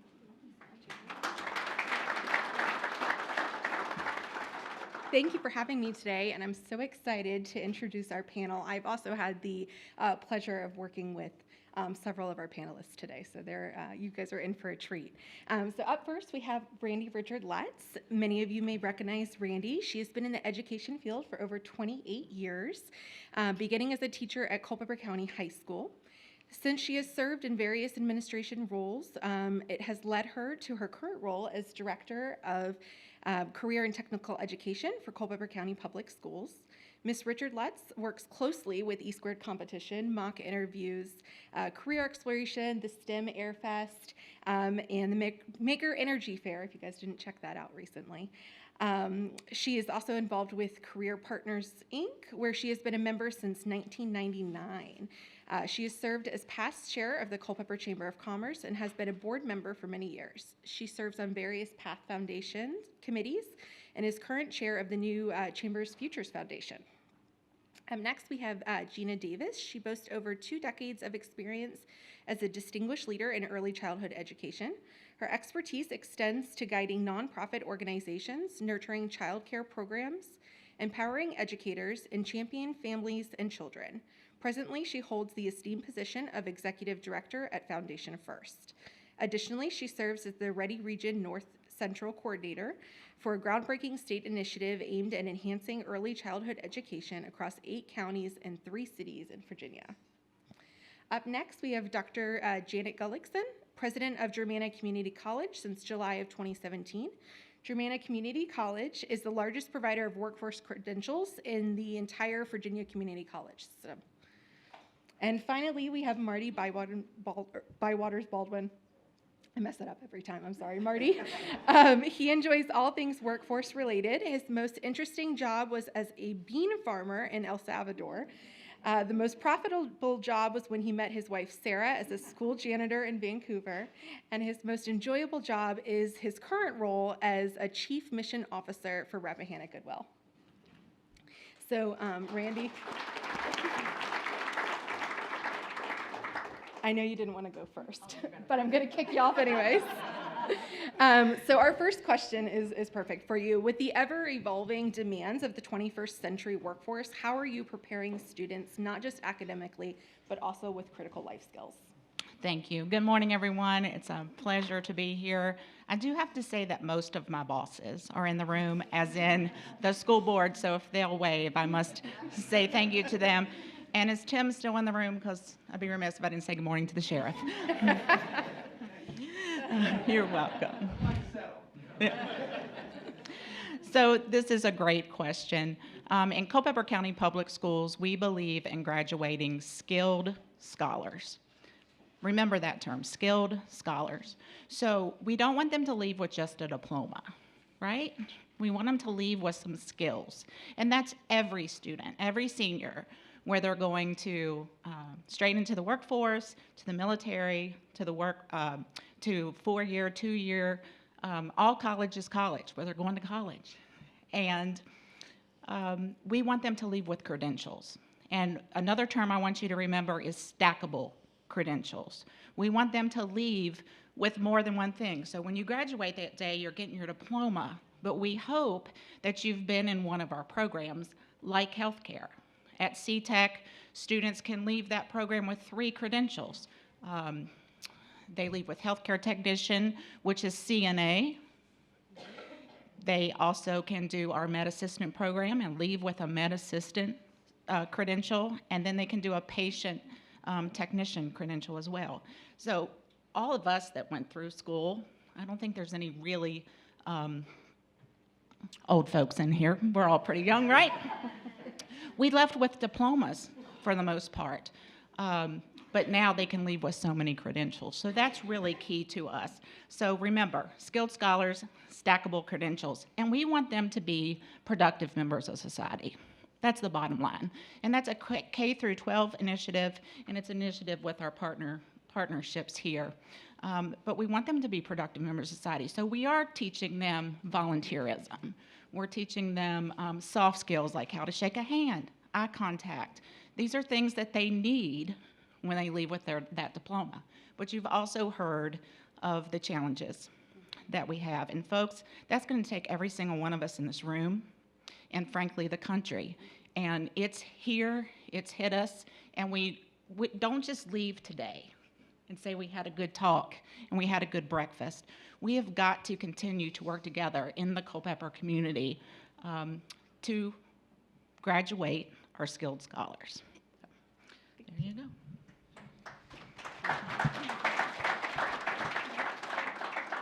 Okay, so I represent Birth to 5. And so one of the things that I think is extremely, extremely important for people to understand is all of the things that happen in these other places start here with children birth to 5. 90% of a child's brain is formed by the time they're 5.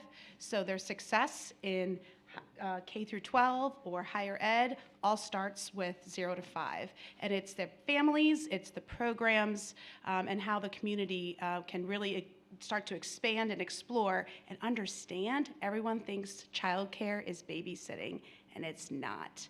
It's the moment your baby is born, you are speaking to them, you are loving them, you are sharing knowledge with them, you're modeling to them.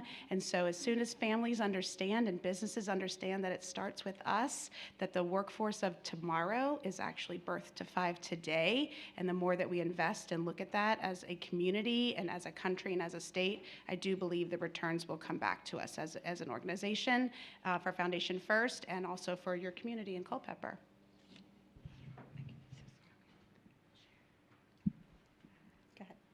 Well, good morning, everyone. I want to thank the Chamber for putting this together. I think you know this, but I think it needs to be said out loud that you have the best chamber in Culpeper County.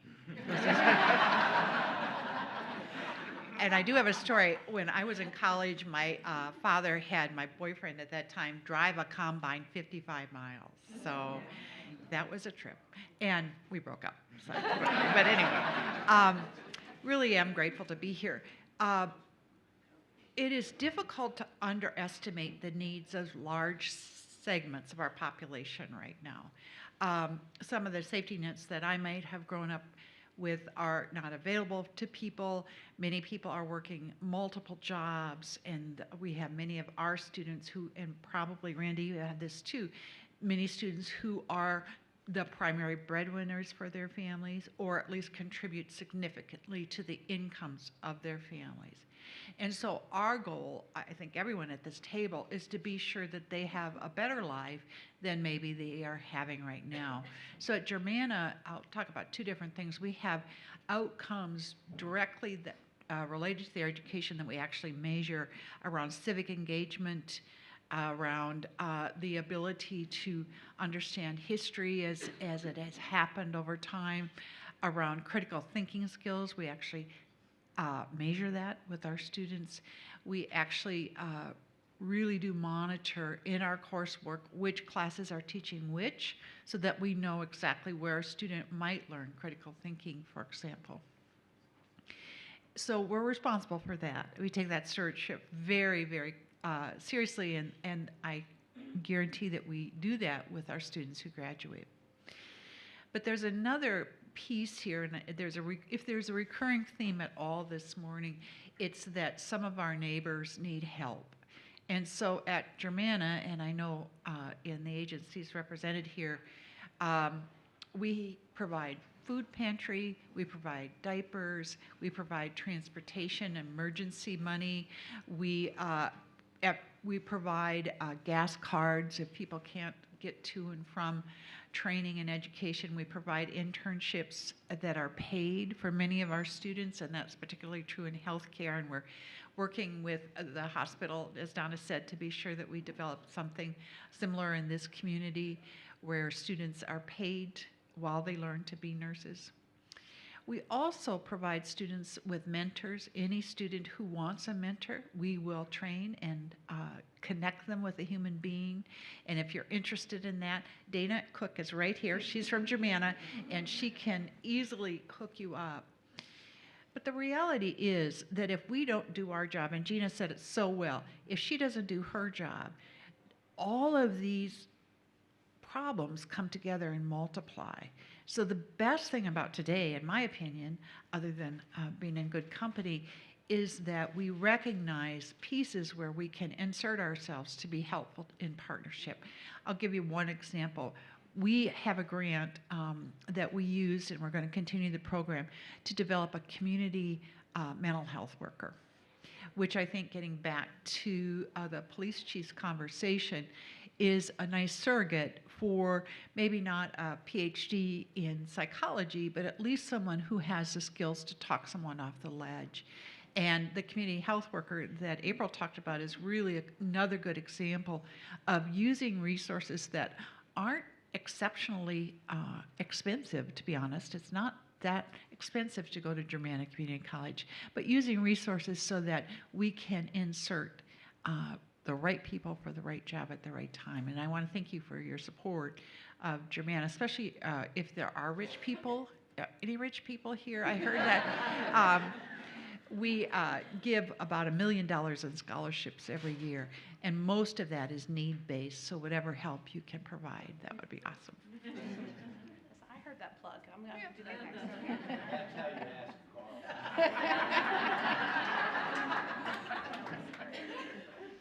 Well, I appreciate this question about critical life skills, because what we've heard from you as a business community is that it's the soft skills, it's the interpersonal skills that you most desire in your workforce.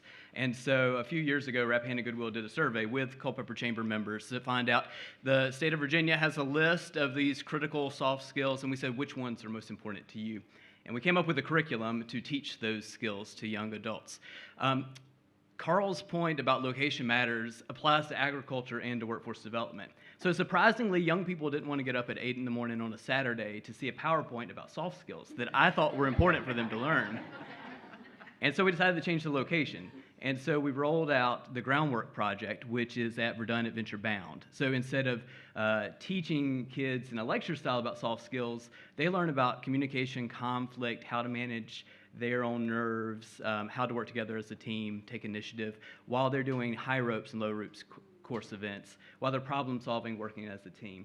The first half of the day, they do these teamwork events, and we reflect on them. The second half, they work with our Goodwill staff to create a professional portfolio, where they translate those skills into interview techniques and resumes.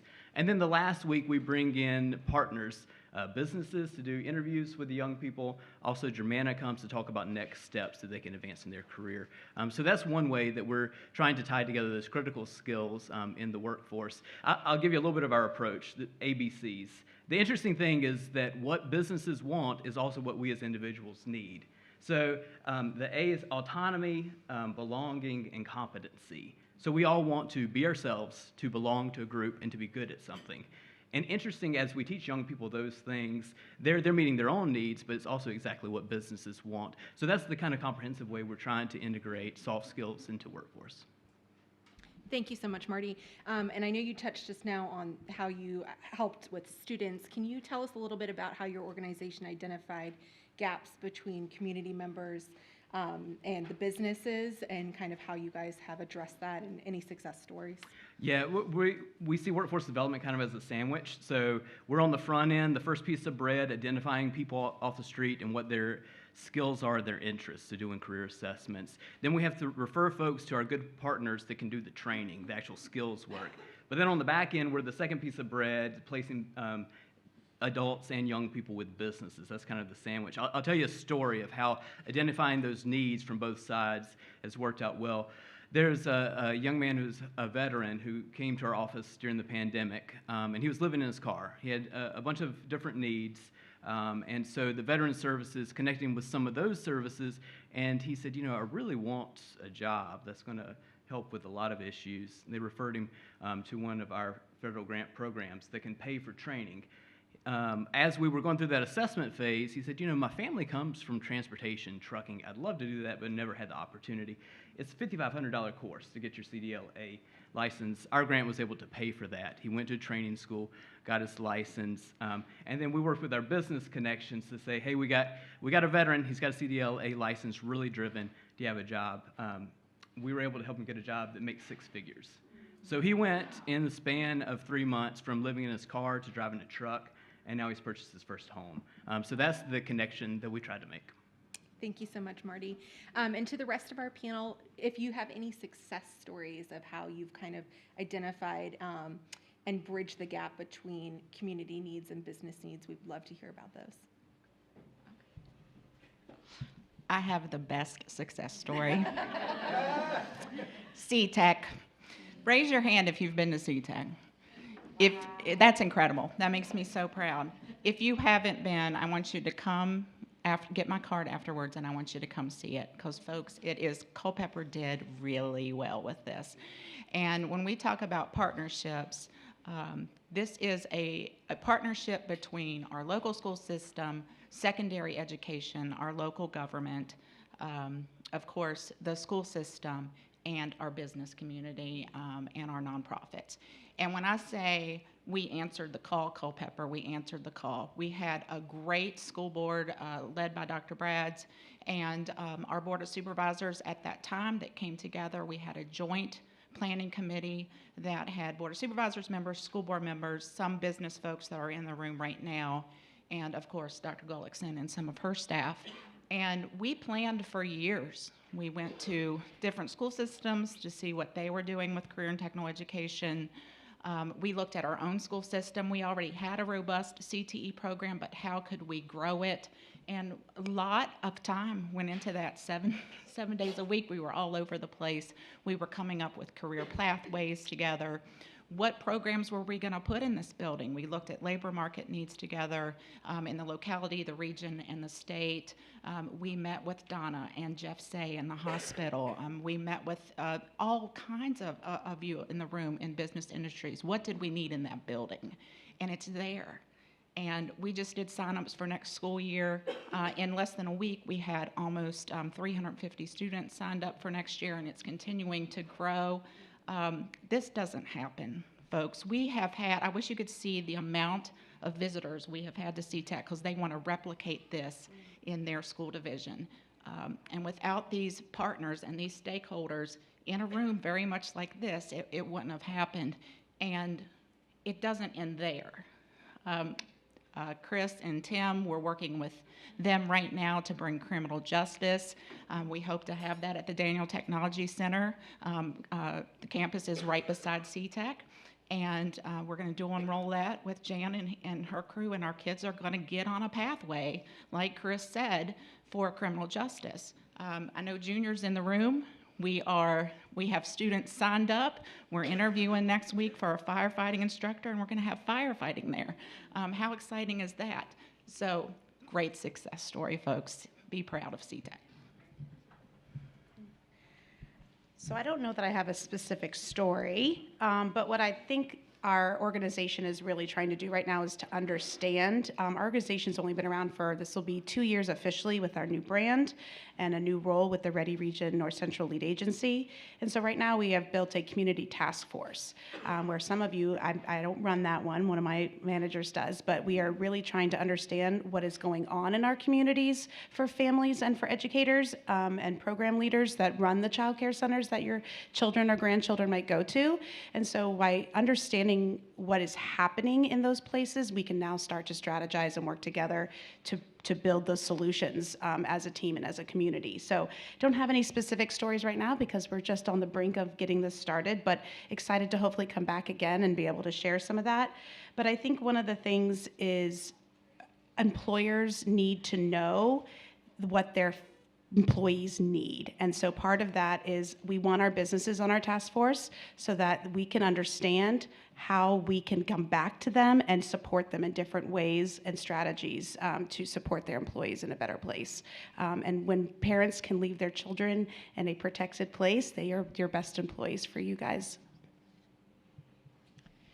Well, there isn't a person at this table I don't have a partnership with in some way, shape, or form. And the reason for that is that we're all focused, laser focused on what's best for our community. And that's what's so beautiful about Culpeper. I think Culpeper and this is not a joke. Culpeper is an amazing community. You all know that. And because of that, you all come together when there's a need. And that's really exciting. One of the meetings we had last week was with UVA Health in Culpeper to think about how we can really create a workforce plan together with the high schools and with, you should be at that table too, I think, and with Germana to figure out what's best so that you have the healthcare workforce that you need. Just as an FYI, there's going to be incredible competition for workforce healthcare workers, a workforce in healthcare, in part because of the VA clinics that's coming to Fredericksburg. It's going to employ about 600 to 900 people, and we want to be sure that we don't take nurses from Culpeper to go there, and we want to be sure that we have enough nurses for everyone. And to that, Germanna is committed to doubling our nursing program output within a few years. We already have the largest nursing program in the state, but we're planning to double that in the next few years because the need is so dire. One of the other things that we have worked on too is just being sure that we are using our resources wisely. When we sat down today, Marty and I talked about why doesn't Goodwill take over some of our job placement services, because they're expert on it. And one of the things too we all have to realize is that the workforce of today is not at all like the workforce that you and I maybe started. And maybe we'll talk about that more in the panel, but that is a really important recognition, and we'll talk about that some more. Thank you so much. And Dr. Gullickson, if you don't mind sharing a little bit for us about how the education sector and local businesses can collaborate to create effective pathways. I'll give you just one example from yesterday. We met with John Hua, who runs Rappahannock Electric Cooperative, and we decided that we're going to come up with that workforce plan. So he's going to give us the workforce needs that he anticipates through the rural cooperative, and we will then backfill those needs with our own training and education program. These data centers are going to also be transformative for this region, and the number of people that it will take to build these data centers will surpass any expectation that we probably have. So we're going to lay his needs, the REC's needs, on top of what Germanna can do, put new programming in where there are holes, and really think about this in a whole new way. So we talked, for example, yesterday of doing an electrical apprenticeship with REA or REC, so that we can be sure that at least some of those needs. By the way, the needs include solar. The needs include all the installations for electric vehicles. The needs include the power needs for the Amazon and Microsoft data farms. And so this is transformational for the entire Germanna region. I like the question about sustainable employment and appreciated the previous speakers talking about how to become competitive as an employer. So the living wage, MIT has a calculator. You can look up by county what the living wage is for our region. Last year, for our area, is $18.50 an hour. That's for one adult, no kids, just to make the basics pass. Add kids and it shoots up exponentially. I'm proud to say that Rappahannock Goodwill helped 1,800 people find jobs in our 16 counties in Central Virginia last year. It was a record year for us. Even more proud of the 150 Goodwills in the nation. We were number 3 with the starting wage of those jobs, $21 an hour. So real proud about that. Here's the challenge. That living wage jumped up from $18.50 to $23 an hour this year. So in order to make those kind of sustainable jobs, employers are going to have to be creative, and we're going to have to be creative in developing the workforce to bring that value to employers. I think Culpeper is unique. It was the chamber that led the initiative 30 years ago. Randy was in preschool when she helped start. Norma Dunwoody with the chamber led a summit, said, hey, this workforce of the future, businesses are going to have new needs and what we're preparing for. I think Culpeper's been unique in opening up what's sometimes a closed system of business with a sometimes closed system of education and providing opportunities for interaction and exchange of information. So there's lots of opportunities here for businesses to host internships, learning experiences. Next month, we've got mock interviews for all the 11th graders that are coming through Culpeper schools. There's lots of opportunities for you to get to know some of the young people coming out, and then also for education to learn what businesses' needs are. And I think that's how we create a sustainable pathway, is that two-way communication between. And Marty just touched on a lot of the things that I believe Randy probably would have shared. Is there anything else that you would like to add about creating a sustainable workforce? How many of you have heard the school system doesn't know what they're doing? I see a couple hands. I see a couple hands. I ask because I hear it from time to time. We don't know what we don't know. And we don't get anywhere unless we have meaningful conversations. And it's easy to say, oh, they don't know what they're doing. These kids are graduating and they have no goals. And you know what? I go back to what I said earlier. It takes all of us. But to have these meaningful conversations and collaborating together is key. And you know what? One thing that takes is time. And we have to make the time to collaborate and work together. And you know, it took years to get CTEC, but what worthwhile time that was. So we got to make the time to collaborate.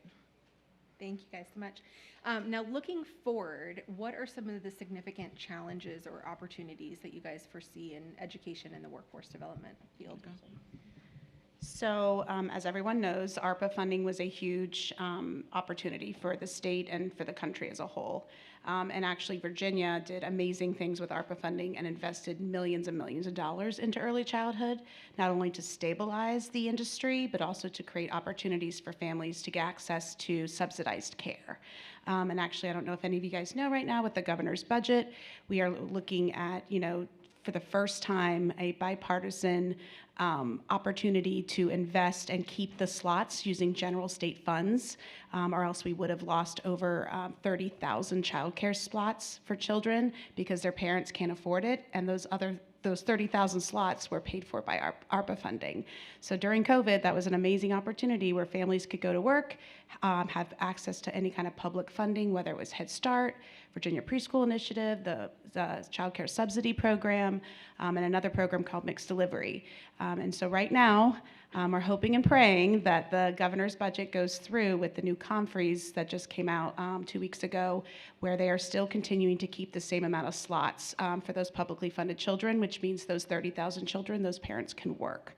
And so as an industry, everyone thinks, again, like we're babysitters, but again, regardless of what you see us as, we're the people that take care of the children while you guys are able to work. And so it's really, really, really important that everyone is invested, and I think businesses, the missing gap that we're feeling right now is that, yes, the state has brought some dollars to the table, but now it's time for businesses to bring their pockets. And so that public-private partnership to fund early childhood so that families and workforces can strive, that's the biggest challenge in front of us right now. So I'm going to go back to the number that Marty cited, $23 an hour. How many of you or do your children pay $23 an hour for childcare? And that's without any kind of benefits, et cetera. So we have to lift up educators and childcare providers for being what they are, which is surrogate parents and sometimes the only parents for some children, and really, as a society, figure out how to provide childcare. A district attorney once told me that the most dangerous time for teenagers is after 3 o'clock at night or in the afternoon until about the time their parents get home. So I think embracing our responsibility to raise children together is really important. And we will not be able to solve the workforce issues that we have unless we do that. The second thing I see as challenging is artificial intelligence and what that means and how to get your arms around it, your hands around it. We actually are approaching some folks to start an artificial intelligence degree because more and more of you, again, we heard different instances in the healthcare system as well as in the public safety area, and I would guess in agriculture, where artificial intelligence is really important in terms of productivity, but it's also important to try to understand and put some level of guardrails around it because it can be potentially quite dangerous. The next thing I'll say, and this is a scarcity issue, and it's all of us here. We don't get enough money to do what we're supposed to do, and I don't mean that to be harpy, but it's just the truth. Virginia State funding for community colleges, for example, is 37th in the country, and that's not enough. We have data warehouses, data centers coming. Germana's not getting any additional funds to train and educate those people. I'm excited that the Culpeper schools are starting the law enforcement program. We did not have the resources to do that. Just want to point out, we're not charging you rent at DTC. Just want to be sure you know that. But unless we really say, I have this to contribute to the solution, rather than to say, as Randy said, this is the problem, we won't move forward on some of the most crucial issues that we have right now. The final thing I'll say is about the workforce. If you think people who speak Spanish are bothersome, and many people don't because they rely on them for their businesses, understand that we are becoming a minority-majority country, and unless we figure out how to work together and live together in a multicultural, everybody counts, everybody's important, unless we understand that, we won't be able to supply the workforce that you need, and you won't be able to keep the workforce that you need. All of us have to come together and come up with a culture that values families and individuals. To touch on something Dr. Gullickson said, I think with workforce changing as rapidly as it is, the skills, the technology, the needs changing, we need a public-private investment, a partnership. As new companies come in, I think we demonstrated today there's an integrated system from birth through aging to help connect people with the skills and resources to be successful in the workforce. We need that public-private partnership to really make that system work.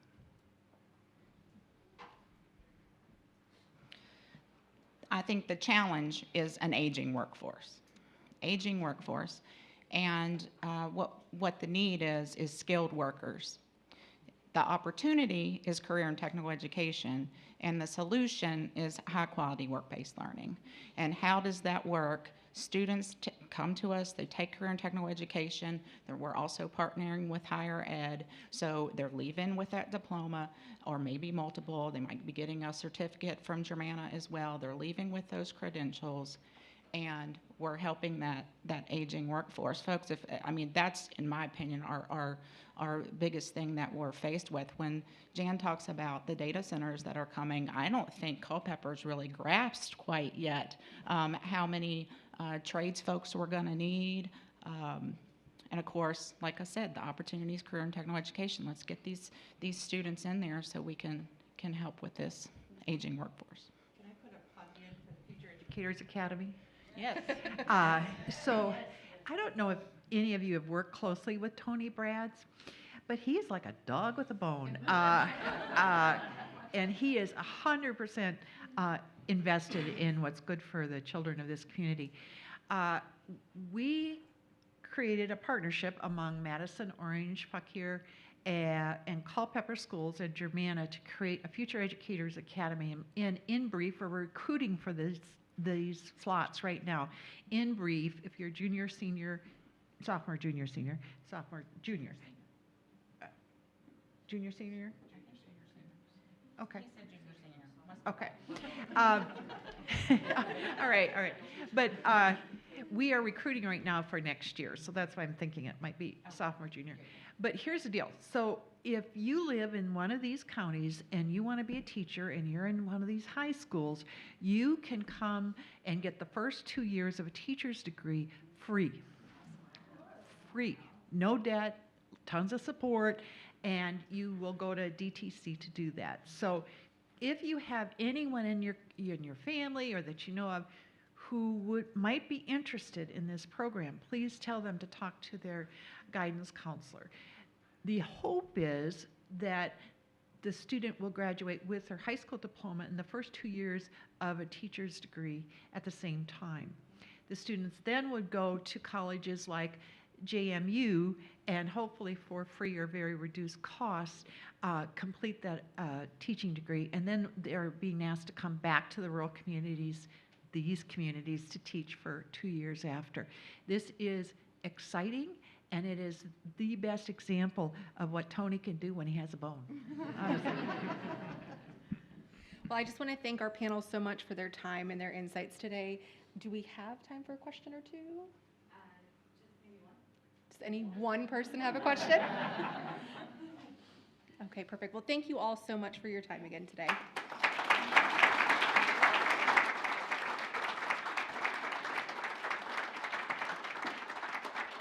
Thank you, Winona. Thank you, Randy. Thank you, Gina. Thank you, Dr. Gullickson. Thank you, Marty. As we conclude this event, I want to again express our appreciation to our presenters and to our panelists and our moderators. Your expertise and passion are really what make this event worth attending. To our presenters and our panelists, thank you for sharing your insights. Your thoughtful contributions have deepened our understanding of critical issues. And to our moderators, thank you for guiding us through this journey. As we depart, let's carry forward the lessons that we've learned and the connections that we've made working together towards a brighter future. Thank you all for your contributions to this successful event. Safe travels, and we hope to see you all soon.